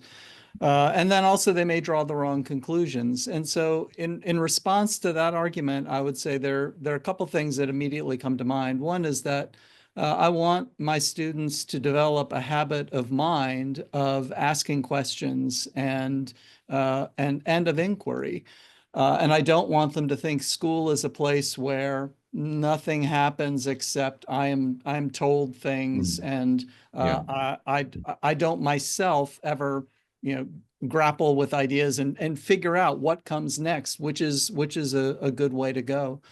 And so it's that habit of mind piece that I think is very important. And the second is that I want students to understand what, some questions really are better than others. They tend to be fruitful, and that varies by discipline. What kinds of questions do you ask yourself when you're reading a poem and you're trying to appreciate and understand it? What kinds of questions do you ask when you're trying to understand a physical phenomenon, like whether a heavier weight falls more quickly than a lighter weight? There are better and worse questions to ask under those circumstances. And so this sort of gets at the point I think Nuno was making, which is it's not just about giving them the freedom to ask questions, it's doing it in a way that's structured enough so that they're going to get feedback not only about the right answers, but they're also going to get feedback about the questions they're posing and thinking through why has proven to be a fruitful question in the past, and this other one less so. Thank you. Oh, there is also a question about I just ask you for short answers. I don't know how much time you have left. We should be ending this webinar according to our program, but there's a question that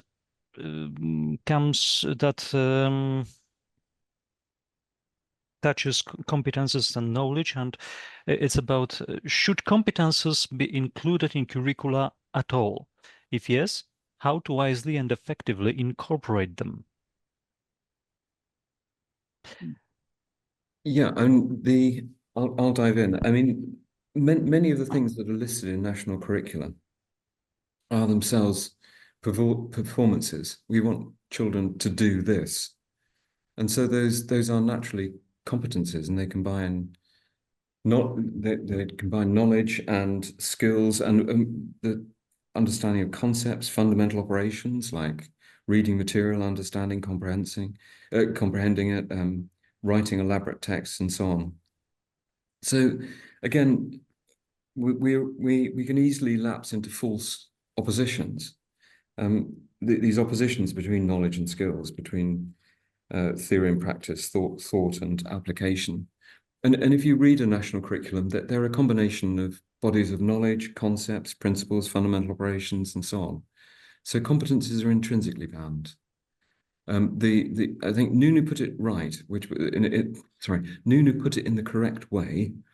He said these things that are called competence-based models, I mean, that they are very distinctive. And they're sort of bodies of assertions about the nature of the curriculum.